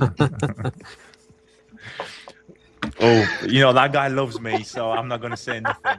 He loves me. So yeah, we're pushing everything. So on the protective line, can we make it slicker, glossier, especially the water delivered systems, like the ceramic spray sealants, etc. Like, I just want to push that experience level so much. No, I'm not really focused on the durability. In terms of soaps, again, Noah's had his opinion. Other people have got other opinions, and you know what? Like, we're pushing the envelope everywhere. So it's all Noah's wrong. no. See, but I don't know. That's the thing. I've had a lot of hot debates with people. I'm just bugging him. No, but that's the thing. Some people are right in this factor, and this factor, right? So everybody's right. I'm sure everybody in this chat right now could probably pick apart at least one product that they don't like the characteristics of, right? And you're all right. You can't please everybody. No. B. Riley, by the way, asks Nick if he brings his Wash 5 liter, can you autograph it? See, I'll autograph it for you, B. Riley. I got you. I'll charge him $50. Hey, Dama, do me a favor. Put up Bren's previous comment there, Old Granddad. Which one? If you make a new pre-wash or a new soap, please call it Old Granddad, because that would be a great little for the people in the know, you know who that is. That would be a great joke. I would enjoy it. Yeah. Unfortunately, without mentioning those names, but it's affected, in certain ways our business in a way that you guys don't even want to know or believe. It is actually horrific, like really horrific. And I just think we're washing cars, right? Let's be honest. So the one, as my name says, is the reason I put the smoke chaser on, because the smoke in that field, and especially, when we're talking labels and other things, it's going to come. Wildfire smoke's going to be. So obviously Eddie and Jamie are aware of it, and hopefully we'll make a better system than the German system. That's all I'll say. Yeah. Where do you see any gaps in the products you currently have that you'd like to take a look at filling? If anything, I want to reduce the product line. Can we combine things, whether it be the interior system, and our interior system is, skeleton thin, right, on purpose. Can we make it even thinner? And that's expansion-wise. I could talk all day, but in terms of the reduction, I want to make it as simple and as comprehensive as possible per each bottle. Whether I get there, I don't know, but I'll try. So with these new products, do you think it's more of customer feedback telling you this, or is it that you want to solve a problem, or is it just, hey, this is Nick's new pet project, right? What's your mentality there? Those three actually is where I normally sit. So first of all, it's something that I think, we don't have this product line. Can we beat it, right? It's more of a need and not a want. So when we started developing, it's all about, the passion. We'll go and buy I've got a room downstairs, right? It's around 1,200 square feet, right? It looks like an office like this, minus kind of the lights and stuff. If anything fails with this brand, I can open up a retail store. Let's put it that way. So we'll buy every, say, car wash soap at 16 ounces, and we'll test it. You know what I mean? And we have to do that probably 3-4 times. Very expensive, and this is why if you ask me about any brands, I've used it and I'll give you my opinion on it, right? But that's because we have to do it. I also do it because I want to. Now, the other part of it is customer feedback we take. Now, we assess all feedback. So imagine if 1 million people said your detail spray streaks, right? Then we look at that. Like, why is it doing it? And we have to kind of replicate the problem. But luckily, it doesn't happen in that way because we don't fast launch a product. That's where the development cycle comes back into it. But if we ever miss it, because everyone's human, right? If we ever miss anything, we will listen. So Noah's saying he wants a foam cannon soap, then you know what? No, that's great feedback, by the way, because I love that way of washing. I double foam my vehicles, one with the pre-wash, one with the car soap. So I agree with you, Noah, and we're working on it. All right, let's get to another question here for Nick from the good people. All right, EJB asks, how is your coatings do in Canada winters? Oh, I'm sure Dom was going to listen with bells on here. Very well, actually. One of our main test subjects for winter was Canada. So very well. Yeah. It wasn't Very me. good. Yeah. That's Dom before will you, find much of that. Dom will find a way to make it fail. I'm sure. I got a follow up question. What No. what is the most obscure place that you did like car testing, like country wise? Obscure. Oof. Like what country? Like I just curious. I'm just trying to think if what's more obscure in my opinion, high heat or extreme low colds. Probably Canada, if I'm honest, because heat's one We thing. get both. It's difficult. Yeah, I mean, heat itself is also very dangerous for any kind of protective product. So that's a very good question, Alvin. It's obscurity. I'll probably say Canada for the cold, and Dubai for sun. the summer. No, we want hot and humid because Dubai's hot, not humid, and that actually kind of helps. South America. What's the most humid? See, I'm now thinking. There's Florida. We did do a lot of testing in Florida, by the way. So maybe kind of the Orlando South area. So maybe even southeast of Florida is very humid. It rains all the time, and water spotting is a problem because it's rain and sun. So yeah, I would probably say that southern Florida and Canada in general during the winter. All right. Chris M asks, Nick, what other regions of the world do you see success with Yum? Asia, Russia, Korea, North Korea. Well, I mean, in Russia, that's fairly simple. I could make that happen tomorrow. Again, it's kind of like my heritage up there, so it's like my backyard. I can make that happen. Couple calls to the KGB. Yeah, I'll ring my uncle Vlad and stuff. He'll just make it happen. In terms of Asia, I mean, we're already in China, which is unbelievable. To me, that is, a compliment. When China buys from you, I don't know if that's a good thing or not, but yeah. So we've been in China for a year and a half now. And in terms of anywhere else, I'm not sure. I mean, apparently Korea's warming up, so yeah. Yeah, I think I saw a video where like Sealnam had came across your products in Korea. Is that? Yep. That was pretty impressive. Yeah. Yeah, he's got some stuff. He's doing his own testing. He reached out, and yeah, in fact, he was walking around China. This is the weird thing. I think I don't know if you ever saw that story. He was walking around a Chinese warehouse. Yeah. And he came across just a shelf. I was like, this is the craziest thing I've ever seen in my life. All right, next question. Chingy Blingy asks, Nick, somewhere someone is seeing you for the first time. What can you share about Yum that is different from the rest of the brands out there? See, this is why you love Chingy, right? He thinks outside the box. What a question. Every question he's done so far has been amazing. So what are we different? It's the people and the methodology behind the product development and the product finish line. That is where I think we pride ourselves. All right, next question. Well, how about Chingy again? Chingy asked, Nick, when can we expect a U.S. branch of Yum? He's trying to sing me. I'm telling you. He's sat there right now, probably laughing at his phone. He's like, I'm going to sing this, man. That's it. I don't know. It's tough. All I'm saying is we're speaking to a lawyer right now, so I don't know. All right. Stay tuned. New house in Florida, maybe.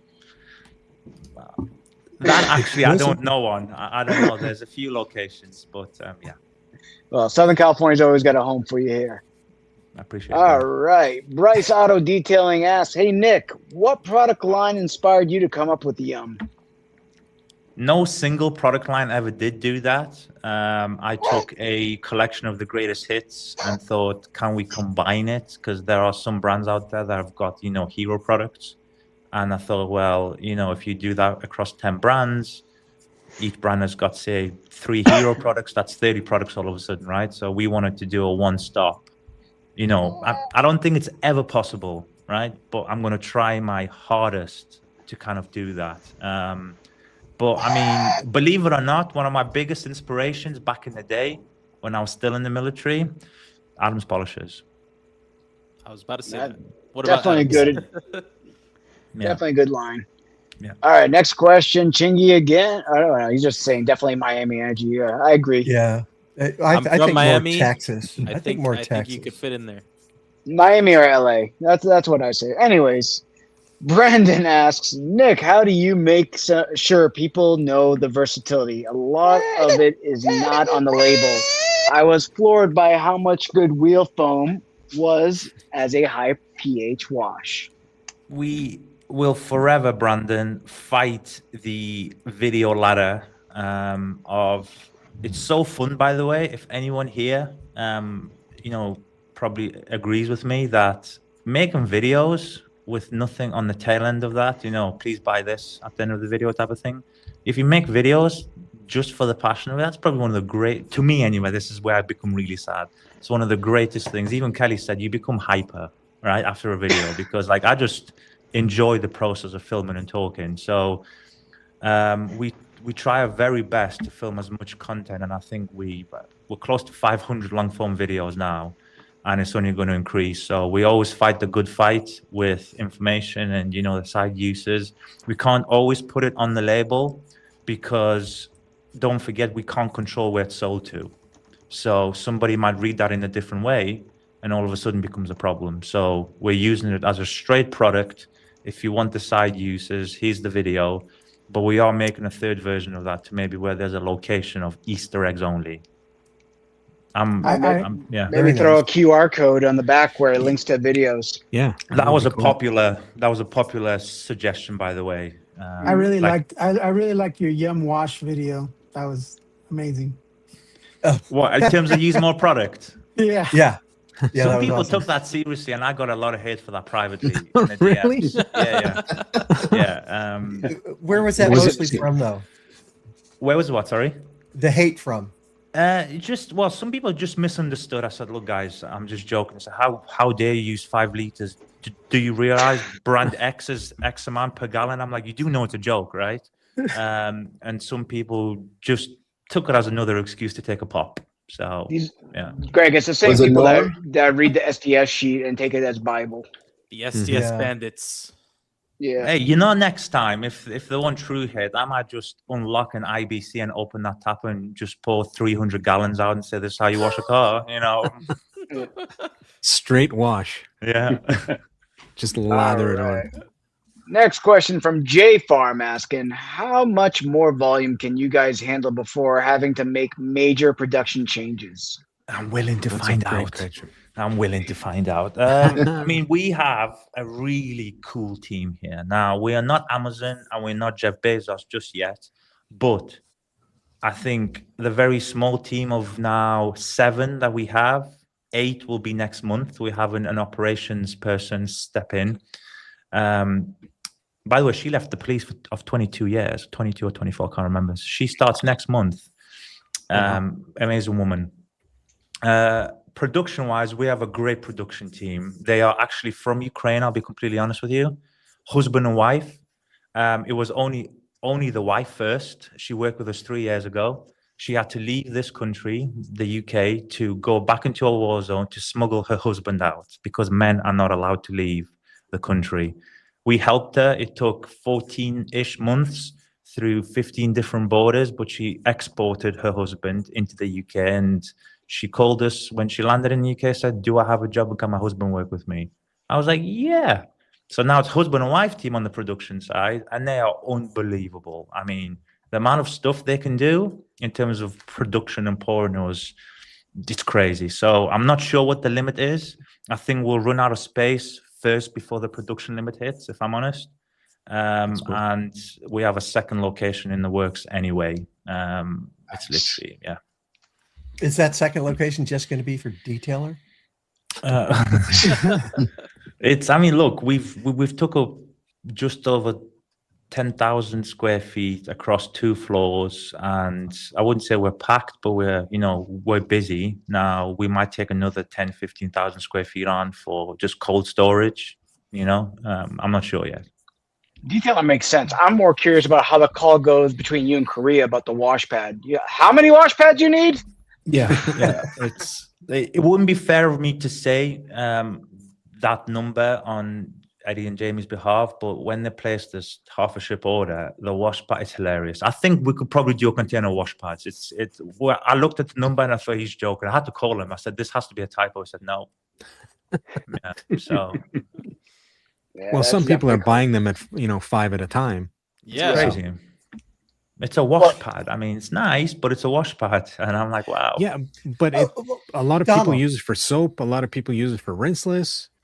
I mean, I use it like the Gary Dean method. I use like 4 or 5 wash pads in my bucket, so I don't have to go back to the wash bucket with the dirty mitt.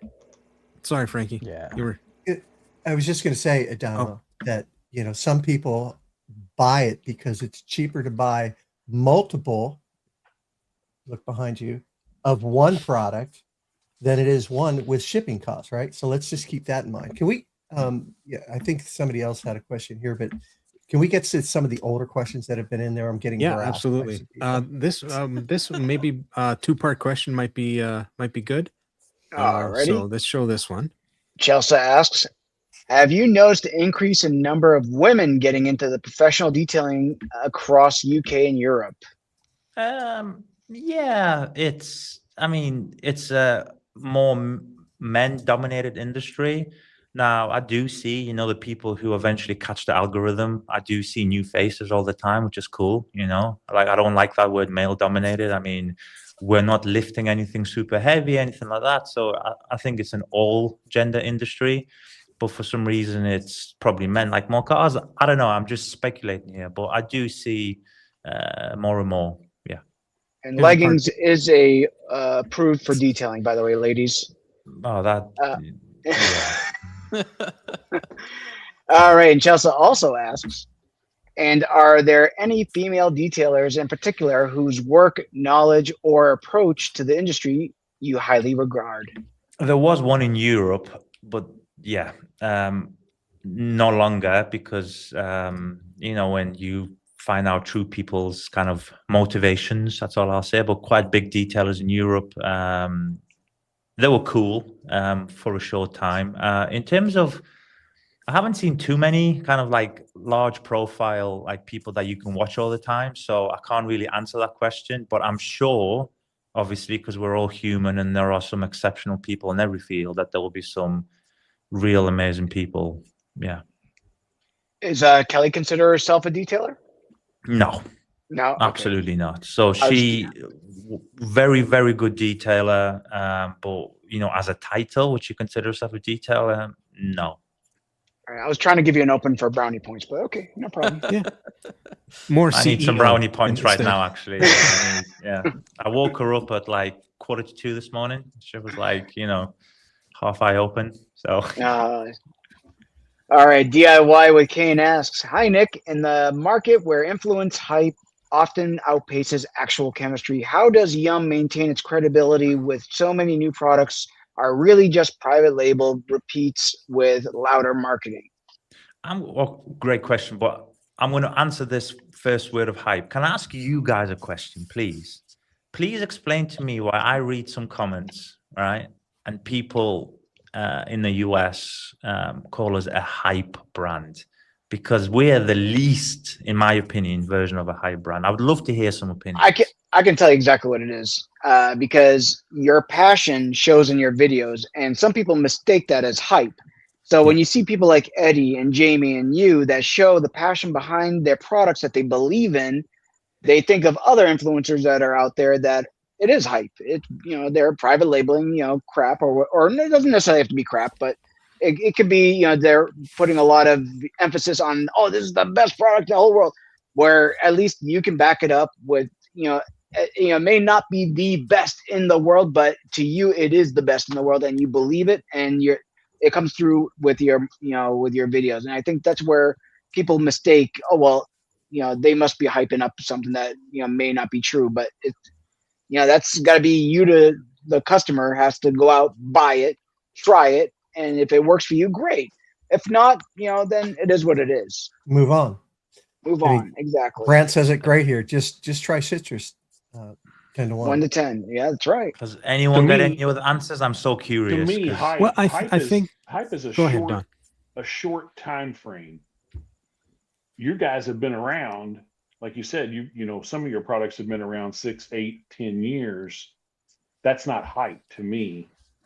Hype is like flash on the scene, popular for a little bit, and then it's gone. And then That's gone. that's kind of my thought. And that's true. The Yum is new to America. It's not new to the market.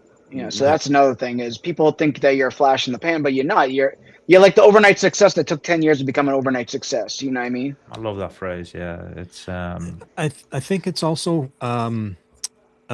you make yourself available, like to everybody, and maybe they misconstrue that as you're always trying to be out there in everybody's faces, but I mean, and you you make have yourself used that right available. more than most Adamo. Well, unfortunately, I mean, I've spoken to Frankie at 3 in the morning before, spoken to you at 3 in the text. David's texting me, then Don would post a picture, so I'm commenting at 4:32 in the morning. Like, I don't know how I'm still alive right now. If I'm I honest, 'cause know. I'm I was living in like I two say, this time dude zones. doesn't sleep. Never sleeps.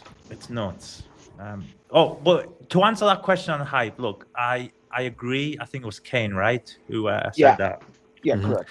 Look, there's just the thing about this industry, and I'll make some weird analogies, but kind of the beauty industry, the tech industry. I know the different costs of items and different retail prices, etc. But I have never seen some of the stuff I've seen in the car care industry. It's just absolutely crazy, right? And yes, it's a younger than other kind of industries. I'm talking, aftermarket wise, it's probably 20, 25 years. I know there's other brands have been around for obviously a lot longer than that, but they're mainstream, call it 2000 onwards, right? Ish.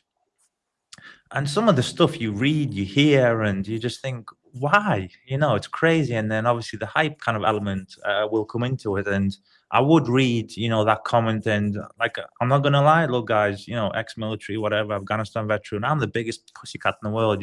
When I read some of the bad comments, I'm not gonna lie, like I cry, right? So I'm like, well, that's not fair. I just film some videos, and I think it's a good product. It smells nice. It's slick. Have a smile on your face. When people say you just hype, I'm like, what, marketing? I mean, there's a certain UK brand, I'm not going to mention anything, but when they say you hype because you film a video, I'm like, well, like, you want to talk about a product, you have to film or take a picture, right? Like, how else are you going to do it? Through the post from 1962? It's just- No, that time's gone. It's just people most- hating, honestly. Most Yeah. people that do that, Nick, they don't even purchase the product to test it. So I wouldn't even pay no mind to it. And if anything, if you don't like the word hype, but what I would say is believe the hype. Believe the hype of this product.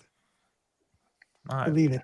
It Well means put, more Frankie. than you know, Frankie, because when Dave said, it's Dave and Don said that we've been around a while. Still, to us, I'm going to wake up tomorrow and we're day one, year one. Like, I never think we're something we're not. That is the biggest. Like, we're still. Like, I'm fragile, honestly. It's like the housewives of the UK here. You know what I mean? Like, every day we're like, we're fragile. We're not good enough. Let's push. You know what I mean? Like, we never kind of sit and be comfortable saying it's almost coming to a decade. Let's chill. If anything, we work harder now than we did back then. So, yeah. And it shows. It shows. I mean, you're not resting on your laurels. Believe the hype. You're right, Frankie. Let's get some Appreciate lightning questions going so we can get all these questions in Yeah, because we're let's go starting through to get these quick. Sorry, close to guys. 2 hours. It's No, me. don't worry No, about I'm it. sorry for Nick. Don't even worry No, about no, it. no. Don't be sorry. We Yeah, we there's have a lot of so many questions. questions, and you're doing very well. B. Riley asks, at what point, if any, do you throw Yum Wax on paint serum if you're just a maniac? I mean, you can if you want. I personally don't recommend waxing or any wax on any coating. That's just me. There's no wax that is more hydrophobic than a coating in the world. It's kind of impossible in that way. So you're putting a lesser hydrophobic product on a more hydrophobic product. Now, if you want to do that, great. Your coating may fail a little bit sooner. The coating may reject the wax, blah, blah, blah. I know people like to wax their coatings. Go and do it. Would I do it? No. Good answer. Lightning answer. Next question. Chelsea asks, do you see the U.S. eventually becoming Yumcars' largest market outside the U.K.? And if so, what would success in America look like for Yumcars in 5 years from now? I think eventually in any industry, the US should be the biggest market in every single field. You guys are the biggest consumer. You guys, set the bar in so many other ways. So you guys buying a lot of stuff, right? You like to buy stuff. So yes, the answer to the first question. The second question is, what does success look like for Yumcars in America? Unless somebody adopts me, and by the way, this is an open offer right now. Please adopt me. I don't need too You much want to food. come I to drink some Canada? coffee. No problem. Nobody wants to go to Canada. Doors Come always on. open. Is there such thing as a tri-citizen? Yeah, triple try citizen? citizen. That'll be cool. Actually, Look, try there's a citizen. thing called the Trump Gold Card there. Yeah, I you got can I pay got for it. 5 million I could throw to its way. Yeah, no problem. But unless somebody physically adopts me, I would, and I'm just putting this out into the atmosphere. I believe in the law of attraction. I'm putting out the good karma. Maybe one day a green card. There you So go. that would be my version of success. I'll start the I'll adopt paperwork. you, but you're gonna have to go to work in my shop. So No problem. you have to pay it off somehow. But anyways, we'll figure that out. DM me afterwards. Anyways, Glossy Chris asks, towels and microfibers. I know Thor has the best, but we also love DIY's fibers. I think Yum can join too. That would be a question for Eddie and Jamie. I would never ever, push anything, as you guys know. Now, for the few people that do have some of our microfiber, I'd love to hear, eventually kind of reviews. Any of the giveaway winners, we always put microfiber in there as well. This guy's starting his own retail shop here. Oh microfiber. no, He's got everything. no. You Yeah. haven't seen it. This is nothing. This You is will just, one day. You will this see. is just my his- trolley right here. I got Yeah. a lot more than this. Yeah, Every- he's yeah, got a everyone's got a 7-car secret garage. stash. Let's just put it that way. Well, we take pride in our microfiber, right? We have, it's again, quite a long development cycle. Believe it or not, there is technology in microfiber. Trust me, I speak to the factory 3 times a week, and I've seen it in the microscopes. It's crazy. They're also And South Korean, correct? yes, 100%, yes. No, And, North Korean. No, I'm just kidding. Of course, South Korean. You call me off guard. I was like, North Korea. I'm sure we don't go there. Yes, South Korean only. But then there's actually a difference as well, Vice. I'll tell you this. I don't know if you know. Correct me if I'm wrong. But some of the other Korean manufacturers say it's Korean made. But where does the yarn come from? China, just across the water. Now, the fact that you touch it in Korea doesn't mean it's made in Korea. Now, the best Korean microfiber, it's woven, the actual yarn itself, the raw material, if you were to call it, is woven in South Korea. So there's a difference. Just as like a little, nugget, from me to the, people that don't have Yum microfibers, it's premium. You feel Very, the premium very high in the quality. yeah. Mhm. Now, my question to you, Nick, is in UK, do you have bigger packs? Because like I notice all the the microfibers come in single packs. Do you do multi packs in the UK? We've had that question. The problem is, I would sit, and this isn't just me being really honest, guys. I would sit and I look at a spreadsheet of how much we buy these towels in for, plus shipping, plus this, right? And I'm like, how can you do a multi-pack into the UK? Because we've got a higher tax system than you guys, right? I'm thinking all this import cost. And I just look and say, how can we offer you a 5, maybe 10 pack of towels and be competitive? Like, I don't know. Unless I'm missing the secret to life, I need to, again, maybe look into it. I'm not sure. It's hard. Yeah, I totally understand that. The premium levelness of the towels is it's like on another level. I'm not even trying to exaggerate. I'm not trying to, glaze Nick here, but the microfibers are truly excellent quality. The Thank you ones I very have much. are so nice. They're not coming out of the pack. Which ones do you have, Noah? Go on. If you I have know off no the top of your idea. head. But I know I have a wheel and tire. All of I them. have an applicator. I have all of them. I have all of them actually, except for the drying towel. Yeah. That's Yeah, the only I'm one I don't. same. That's Drying the towel is the only only one I one I don't don't have. Yeah. No, I The got drying I've towels. had mine for a year. Yep. I think I won one of the first giveaways that Yeah, you did. you gave, and I've had mine and love them. The drying towel, if it ever comes over, get it. See, that's where the technology happens, because at 700 GSM of that size to be, going toe to toe with 1800 plus GSM towels. So we're triple the reduction in weight same, if not more absorbency. I mean, that's what I mean. There is technology there to be had. Well, B. Riley, if you want Yum towels, stop being a cheap bastard and pay the tariffs and get it from UK. Hey, Yeah, we didn't so- even know you ordered though, Dave. That's the thing. You went through this kind of other way, so we don't ship into the US just before anybody asks, because otherwise it's going to create a civil war in the comments. I open the shipping, you know, like we don't do it because there's just restrictions, right? The airlines have put it in, whatever, right? It's a total mess. Now, people like, you know, Dave, he goes through a route which I was like, I didn't even know you ordered. That's the thing. It's like it came up with a completely different address. The system accepted it, and 2 weeks later, it's in California. I was like, how did that get there? Kelly was very helpful in that process. All right, next question. Let's get some of these good people's questions on before Drink of we choice. get done here. What type of drink Ching- are we talking, Chingy? What kind of drink? Alcoholic. Well, I'm telling you, he's going to find out in Chicago, honestly. If he makes it back to California, I'll be surprised. Alcoholic, I'm not really a big drinker as such, but if I was to drink something, it would be either cider, if I wanted to take it easy. So basically carbonated apple juice with a bit of alcohol, or a gin and tonic. That's probably the best thing for me. Englishman's Dutch right there. Dutch Brothers too. Oh, I can't hear you guys again. Hold on, I'm going to leave and come back. Something Go ahead, happened. do it. Every time somebody leaves. Who left? Dark. That Alvin. means I gotta leave too. Oh, Yeah. leave now. Leave now or forever hold your peace. He's gonna mess it up again. You can tell who's not using Google Chrome. I'm telling you. Yep. Yeah. It's okay. And then there was 5. All right, let's is there any questions not Nick needed? I'm here. And if Hello. you guys have questions, Where's Nick you go? need to say it right now. Where's 'cause Nick? We got a bunch. I hear him, but I can't seize him. Yeah, What I is can't see going him. on? Is he backstage? There he is. Hey. All right, we got you. All right. I'm not All sure right. if you heard my answer on the last drink thing, but I'm not sure. Yeah, we heard it. Yeah, we Yeah, heard about the we- cider. We heard it, but I was also saying Dutch Brothers too. What, the It's coffee? what, sorry? The Dutch Brothers coffee.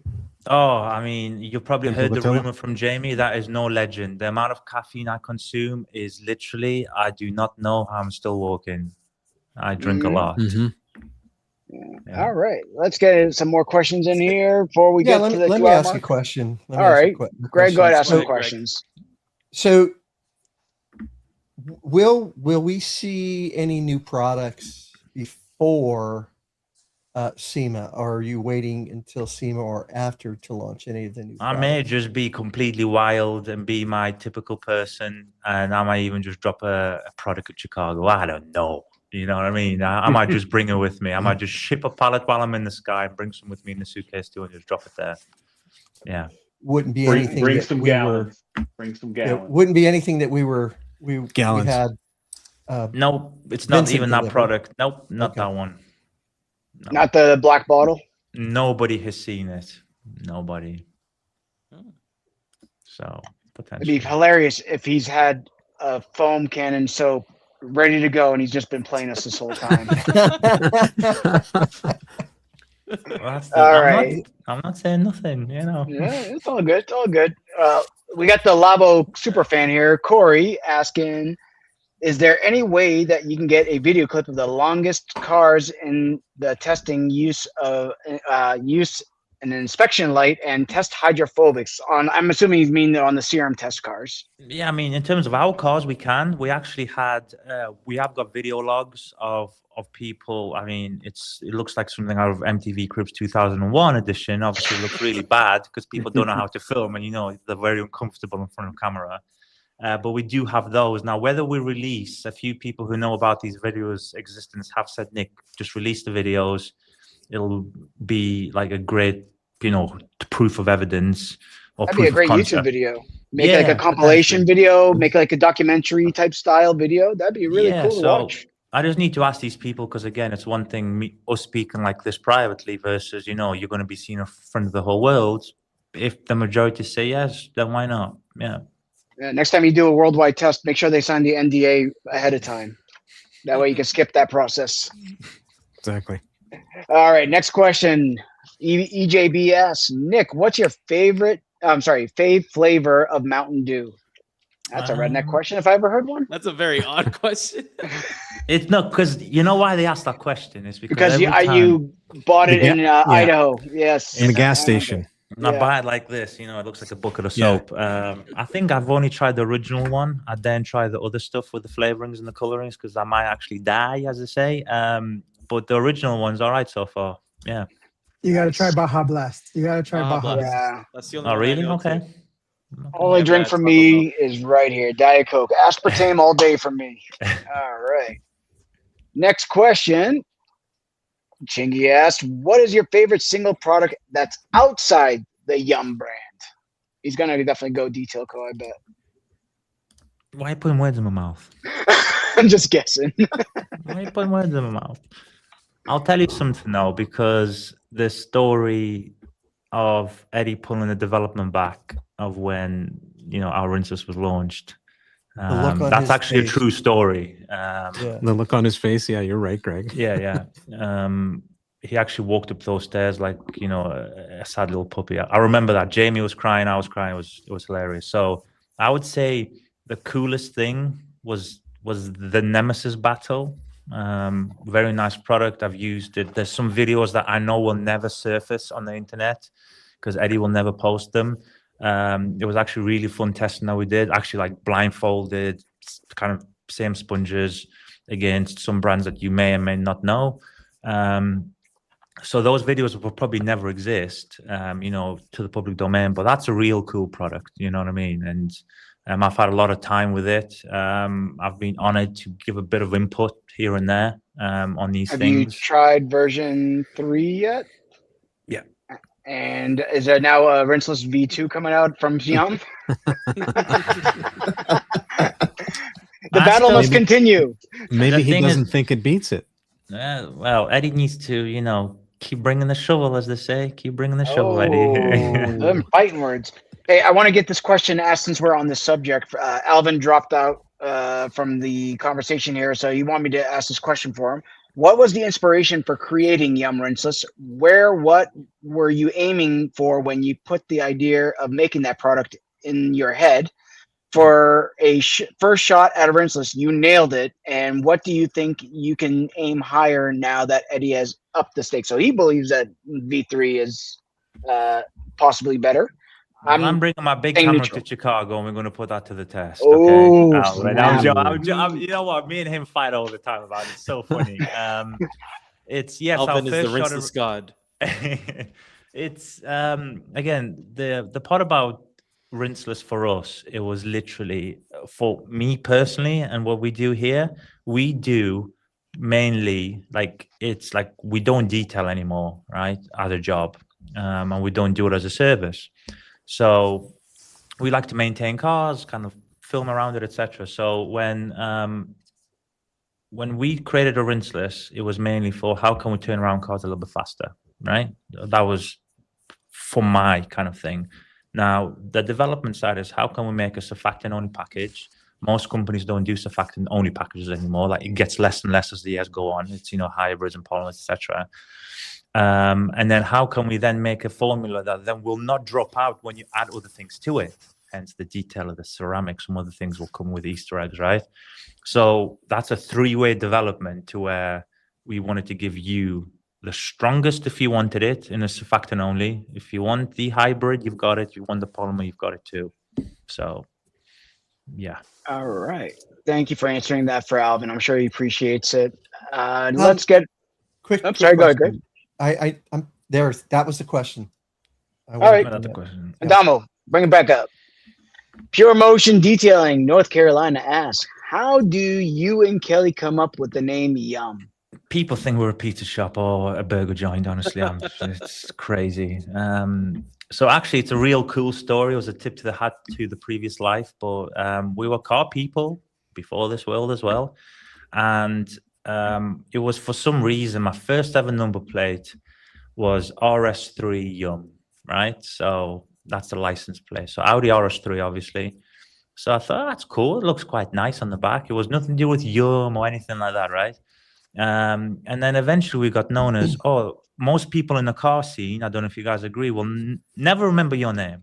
they'll remember you by the car and sometimes by your license plate if it's private, right? And they used to be like, oh, there's those Yumcars. I can't remember what he's called, but it's the Yum guy, right? So, and then we started going down that rabbit hole of when I had a V8 Mustang in the UK again. Not rare for you guys, but here they're very rare, especially with $30,000 a gallon, gas prices. That cost a lot. So that was V8 Yum. Kelly had Miss Yum. She bought me a birthday gift. It's what you see now in the car called Boss Yum. By the way, it's not too expensive as a registration fee for that one, but that to me is the most expensive number plate I will never sell that. That means more to me than anything else. So we just tipped a bit of a hat saying, look, we can call ourselves down the car care line of things. We could do something completely off topic, or we could do what we used to be known as and what we work with. So Yumcars. It definitely works. It's something different, and it's a cool name, and the branding that you put around it is you nailed it. Yeah. No, thank you. All right. What Brandon asked, what's the secret to getting stuff shipped from the US from yumcarscode.uk? Dave won't tell me. I don't know. Hit up In fact, Kelly. you tell him. I don't know what your secret is. He's asking me like I shipped it. I don't know. Well, you gotta know Mrs. Yum, and you gotta get on her to help you out on the website. She did a lot of the work to help me get it over here. You could do a forwarding company, like realistically. freight but forwarding. Yes. you could, but you have to jump through so many hoops. I mean, I've never used that service, but apparently it's very hard. I find a way. Don't worry, guys. I'll find a way. Next time I do a big Where order, there's a will, there's a way. I'll get you guys involved. All right. Awesome story. Thank you from Pure Emotion. All right. Conway, apparently he's back in the fold here. He asked, Nick, are there any current brands outside that you are looking to have used and you thought you were really good and you have respect for? So I guess Dave, he's I asking think you need a coffee. Yeah. Are there any current brands outside yours? Is kicking in right now. Yeah. I don't think you read that at all. No, I didn't. Nick, are there any current brands outside yours that you look at or have used and you thought were good and you have respect for? We get it. It was, dude. It's a run-on sentence. There's no comma. Yeah. There are many brands that, in many different ways, respectively to them, do it well. Whether it's price, performance, whatever else. There are, next week, AI reading. There are many. Where's the ban button? There are many brands that I respect. Yeah. For different reasons. Have you tried any of the Korean brands, Nick? Absolutely. Yeah. Which one is specific? If you want to nail it down. Conway was asking. I'm sure he's interested if you've tried Luminous. He's a super Luminous fanboy. Yeah, he's a Luminous kind of fan. He's a Yumcars fan, so he compares it all the time, coating wise, etc. So he knows contact angles very well. So that's the conversation with him. Luminous and us, whatever, is kind of the best for him. But yeah, I mean, Luminous, great. Kataba again are more in the paint finishing line only, and that's where they specialize. Which again, that's what I said.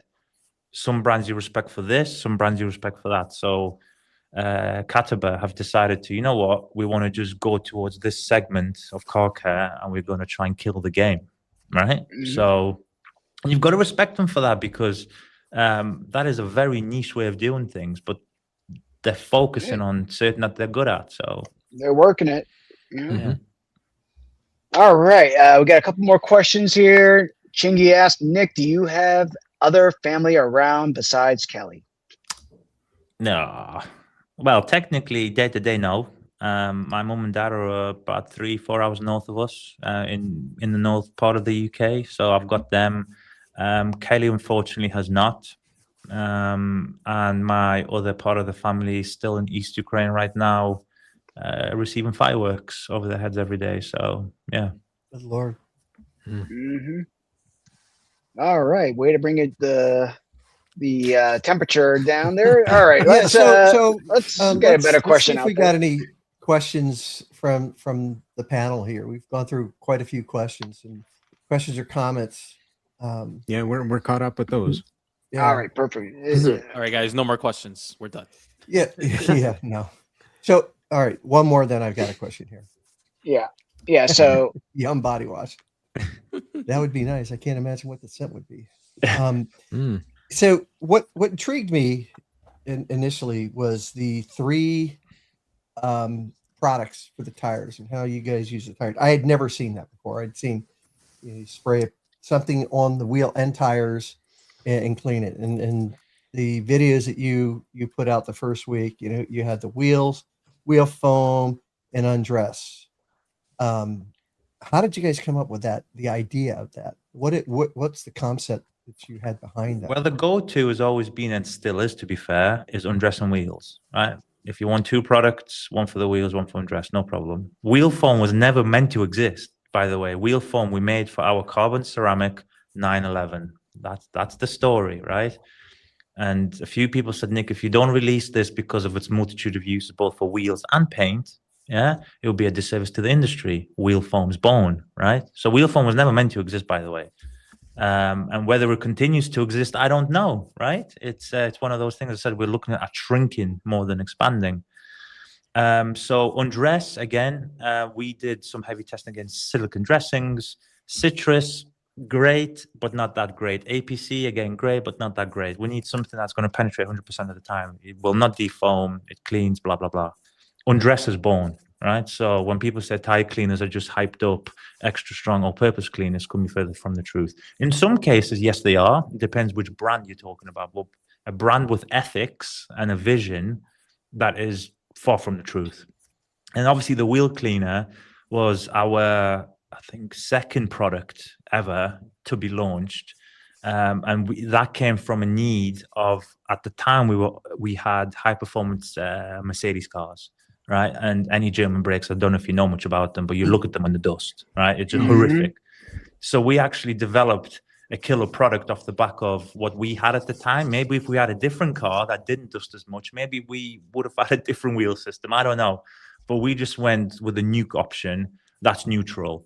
And let me tell you, I'll tell you this little side story about the wheel cleaning system. Back that time, I will not mention the name of this, but we had the Mercedes GTS, that coupe version, like really nice car. I came in on a weekend, I tested a certain brand's product for the wheels. It cost me £3,000 in damage. So that's just over $3,000. Oh my God. A UK brand. And I thought, okay. And by the way, the pH level of that, when you dilute it, is neutral. Or just for reference. For wheel foam? No, as in for the product I was testing from another brand, and I literally took all the paint off the wheels. Oh wow! Amazing. Yeah. Well, that's not good. I have a question. Going back to this, the foam or the wheel process, wheel cleaning process. From my understanding, I understand that wheels is a pH neutral product, but when the reaction happens, doesn't it cause an acidic like a slightly acidic reaction? The reaction itself, yes, but when you mix it back in with water, the answer is no again, right? So if you take a dry piece of metal and a dry piece of raw material, so sodium thioglycolate, that reaction itself dips just below the pH neutral scale. Right.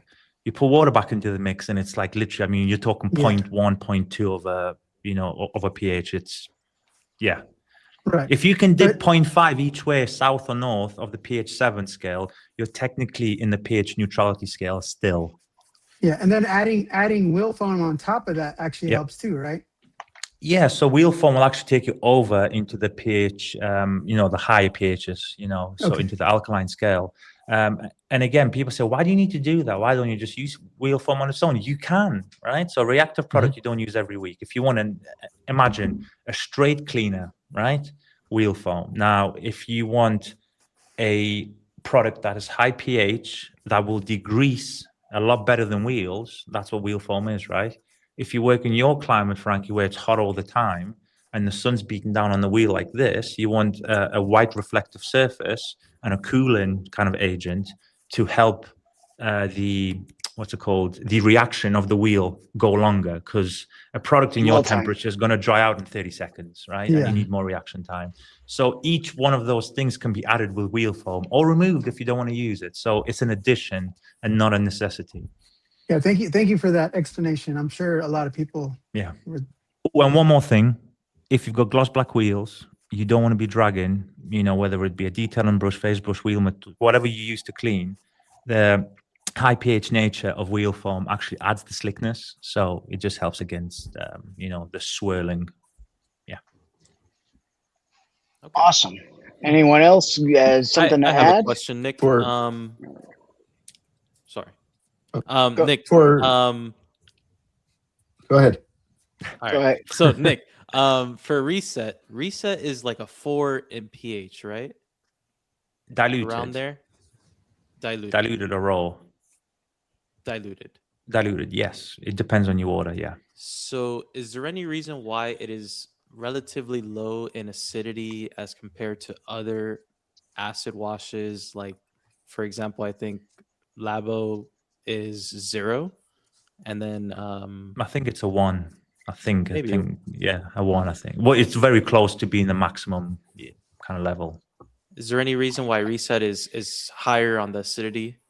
Well, actually, if you look, so this is my answer. A certain guy, wouldn't be fair to mention him by name, did a really good test on the cutting power of acid soaps, right? Some soaps actually went from an acid scale into either neutral or alkaline state. That was a big brand, by the way. Yeah. And then another brand, again, I'm keeping this fairly equal. Yeah. So we're not like brand centric. And a certain brand would have to achieve a scale of acidity that you're talking about with a lot more product. So the cutting power just was not there when it met, calcium, magnesium in the water, right? So when you look at the pH scale is an indication of what you're trying to achieve. So acids can't degrease, let's be honest. Can we all agree on that, right? And alkalines can't remove water spotting. So it just tells you. So if you're using the high pH snow foam, it has a certain job. Now, how good it is depends on the product, right? But you know what you're dealing with. So acid soaps do a specific job, as you guys know. Now, what is the cutting power of that? I mean, I know plenty of acid soaps that are pH 0, 1, 2 on the SDS sheet. You start mixing them, and without mentioning names, some of them are going real close to neutral, and they're using 250 ml in the bucket. I'm like, okay.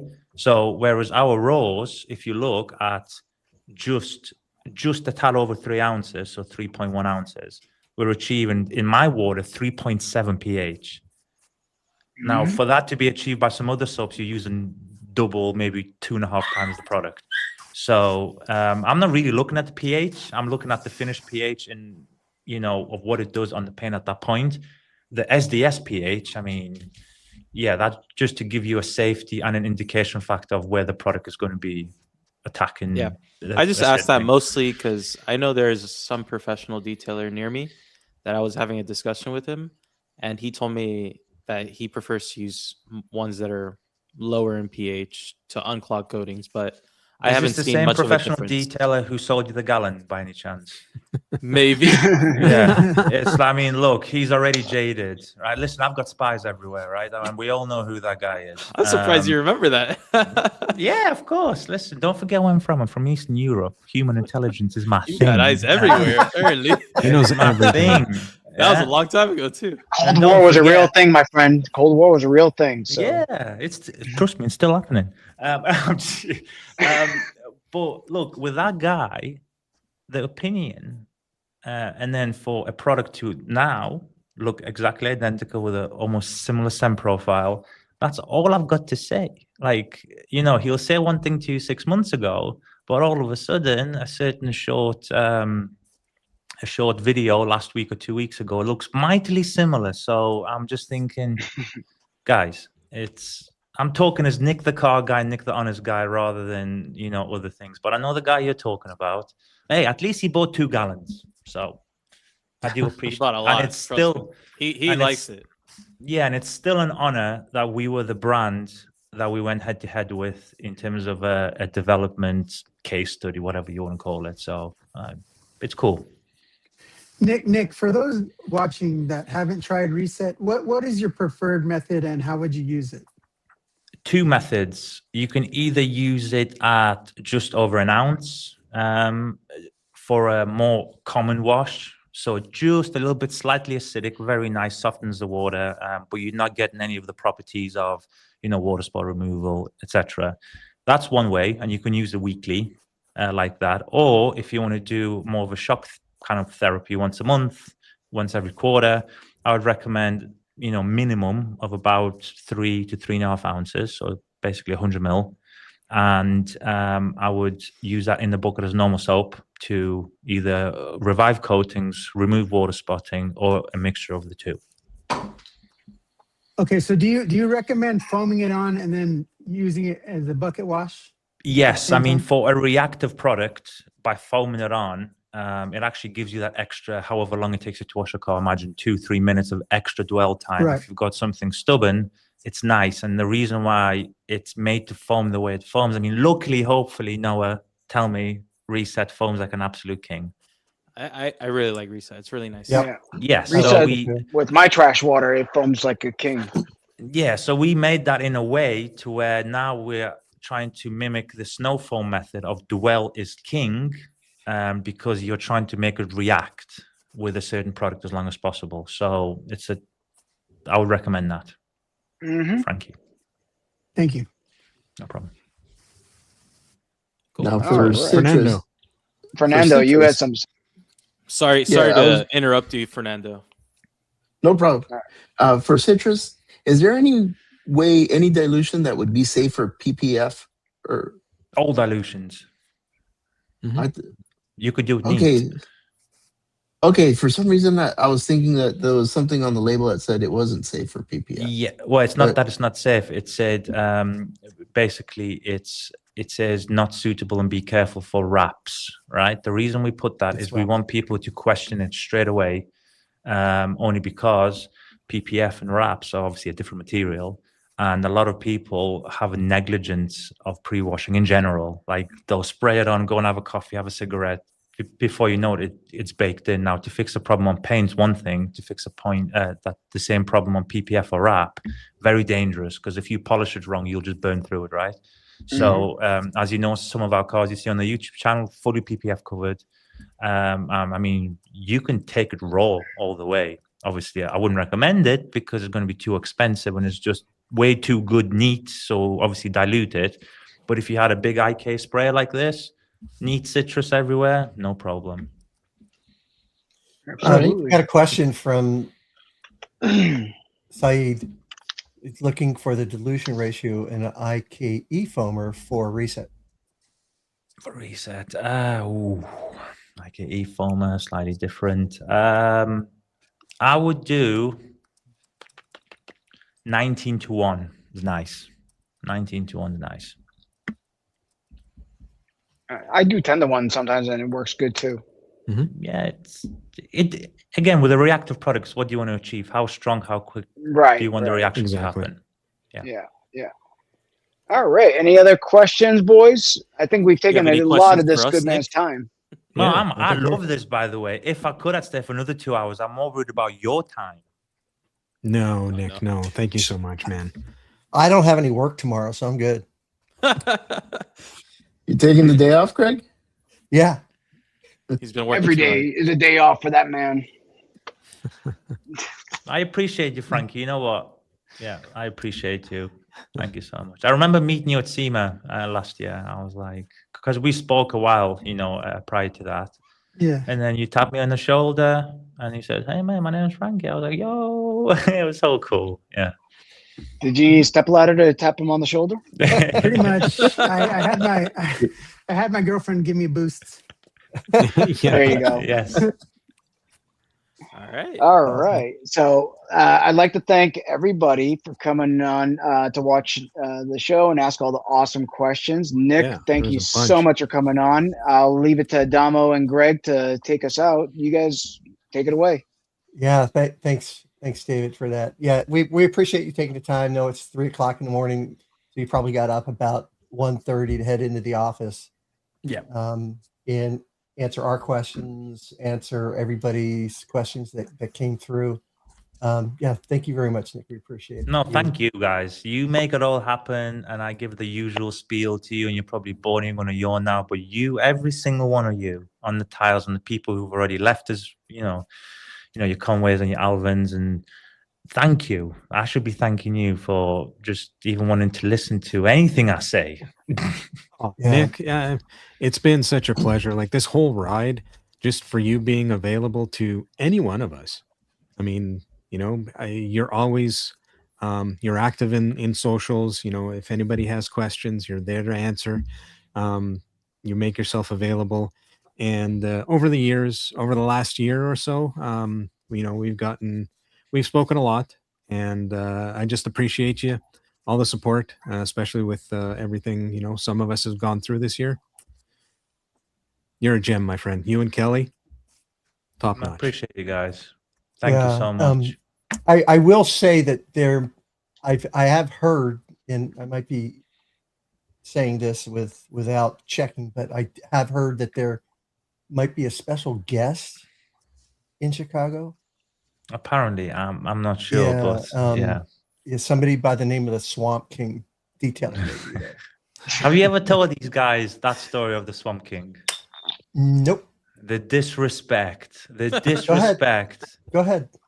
So we stood there. It was Greg, Jamie, me, and Greg's like, "Yeah, I'm going to be traveling this, and this." And by the way, previous to this, for at least 2 hours, Greg was talking something super serious. So I'm kind of like already mentally prepared for this. And he's like, "Nick, have you heard of this guy, the Swamp King?" He's like, because he's going to Louisiana, right? He said, "Before I see Jamie, I've seen the Swamp King." And I said, "Never heard of him." And I'm stood there thinking, who is this Swamp King? I'm thinking, I know most, guys on YouTube. And he's like, "Oh, he's unbelievable. He looks like this, and he's this, and he talks like this. Massive. He's huge." I could just, like, Jamie was just stood there like this. He was just stood for 5 minutes. I'm like, "What's wrong with Jamie?" Apparently, the Swamp King is Jamie, and Greg led me down all the way down that path, and I'm stood there googling the Swamp King. He doesn't exist. Hook, line, and sinker. Jamie and I went on for 10 minutes. Jamie was all in on it too. So it was a 10-minute conversation before Jamie and I started laughing. Yeah, it's disrespect. Yeah. I'll never forget that, and I'll get you back one day, Greg. There you go. Okay. Won't Nick be hard. never forgets, by the way. It won't be hard. That's true. Greg just forgets to take his medication one time. He forgets what happened the whole day. That's true. That is true. Well, if anyone hasn't already subscribed to Yumcars, where the hell have you been? Come on, get on it. Come on already. And if you haven't tried the products, you guys probably wouldn't be here if you haven't already tried it. But go out and buy it if you haven't tried it. Detail is a great way to start, and just move on from there and keep trying everything else. Yeah, there was actually a comment in the chat, Saeed or Sadi, whatever, Sadi. Yeah, they were looking for rinseless, and in Canada it is much more expensive. I told him to DM me. I hope he's still in here. I'll send him some. So that's good, nice of you. Yeah, I mean, especially with all that monopoly money you guys call money up there. Yeah, exactly. It's colorful. Yeah, very colorful. You got loonies and toonies and whatever else you'd call that shit. Exactly. But honestly, guys, everything you've done for us, thank you so much. And I say this from the bottom of my heart. So thank you. The feedback, the non-feedback, whatever. I appreciate you all so much. So, and everyone in the chat, I can't see the chat right now because I'm on the back end of this thing. To whoever's listening, thank you so much. This honestly unreal. I'm the biggest pussycat, so I don't want to start crying, but thank you. Well, thank you for your, not just for the products, but thank you for your friendship, because I think that's what we all can say. You've been an awesome person to converse with online as well as in person. So thank you for being you. Thank you. All right, and, take it away, boys. We will be back next week with a possible return of the Wheel of Fernando. Our topics and quick hits, so just stick around. You guys take care. Listen to the exit video, please. Important message. Here we go. And Love you, Nick. Guys hang on. Take care, man. Cheers, guys. Hang on.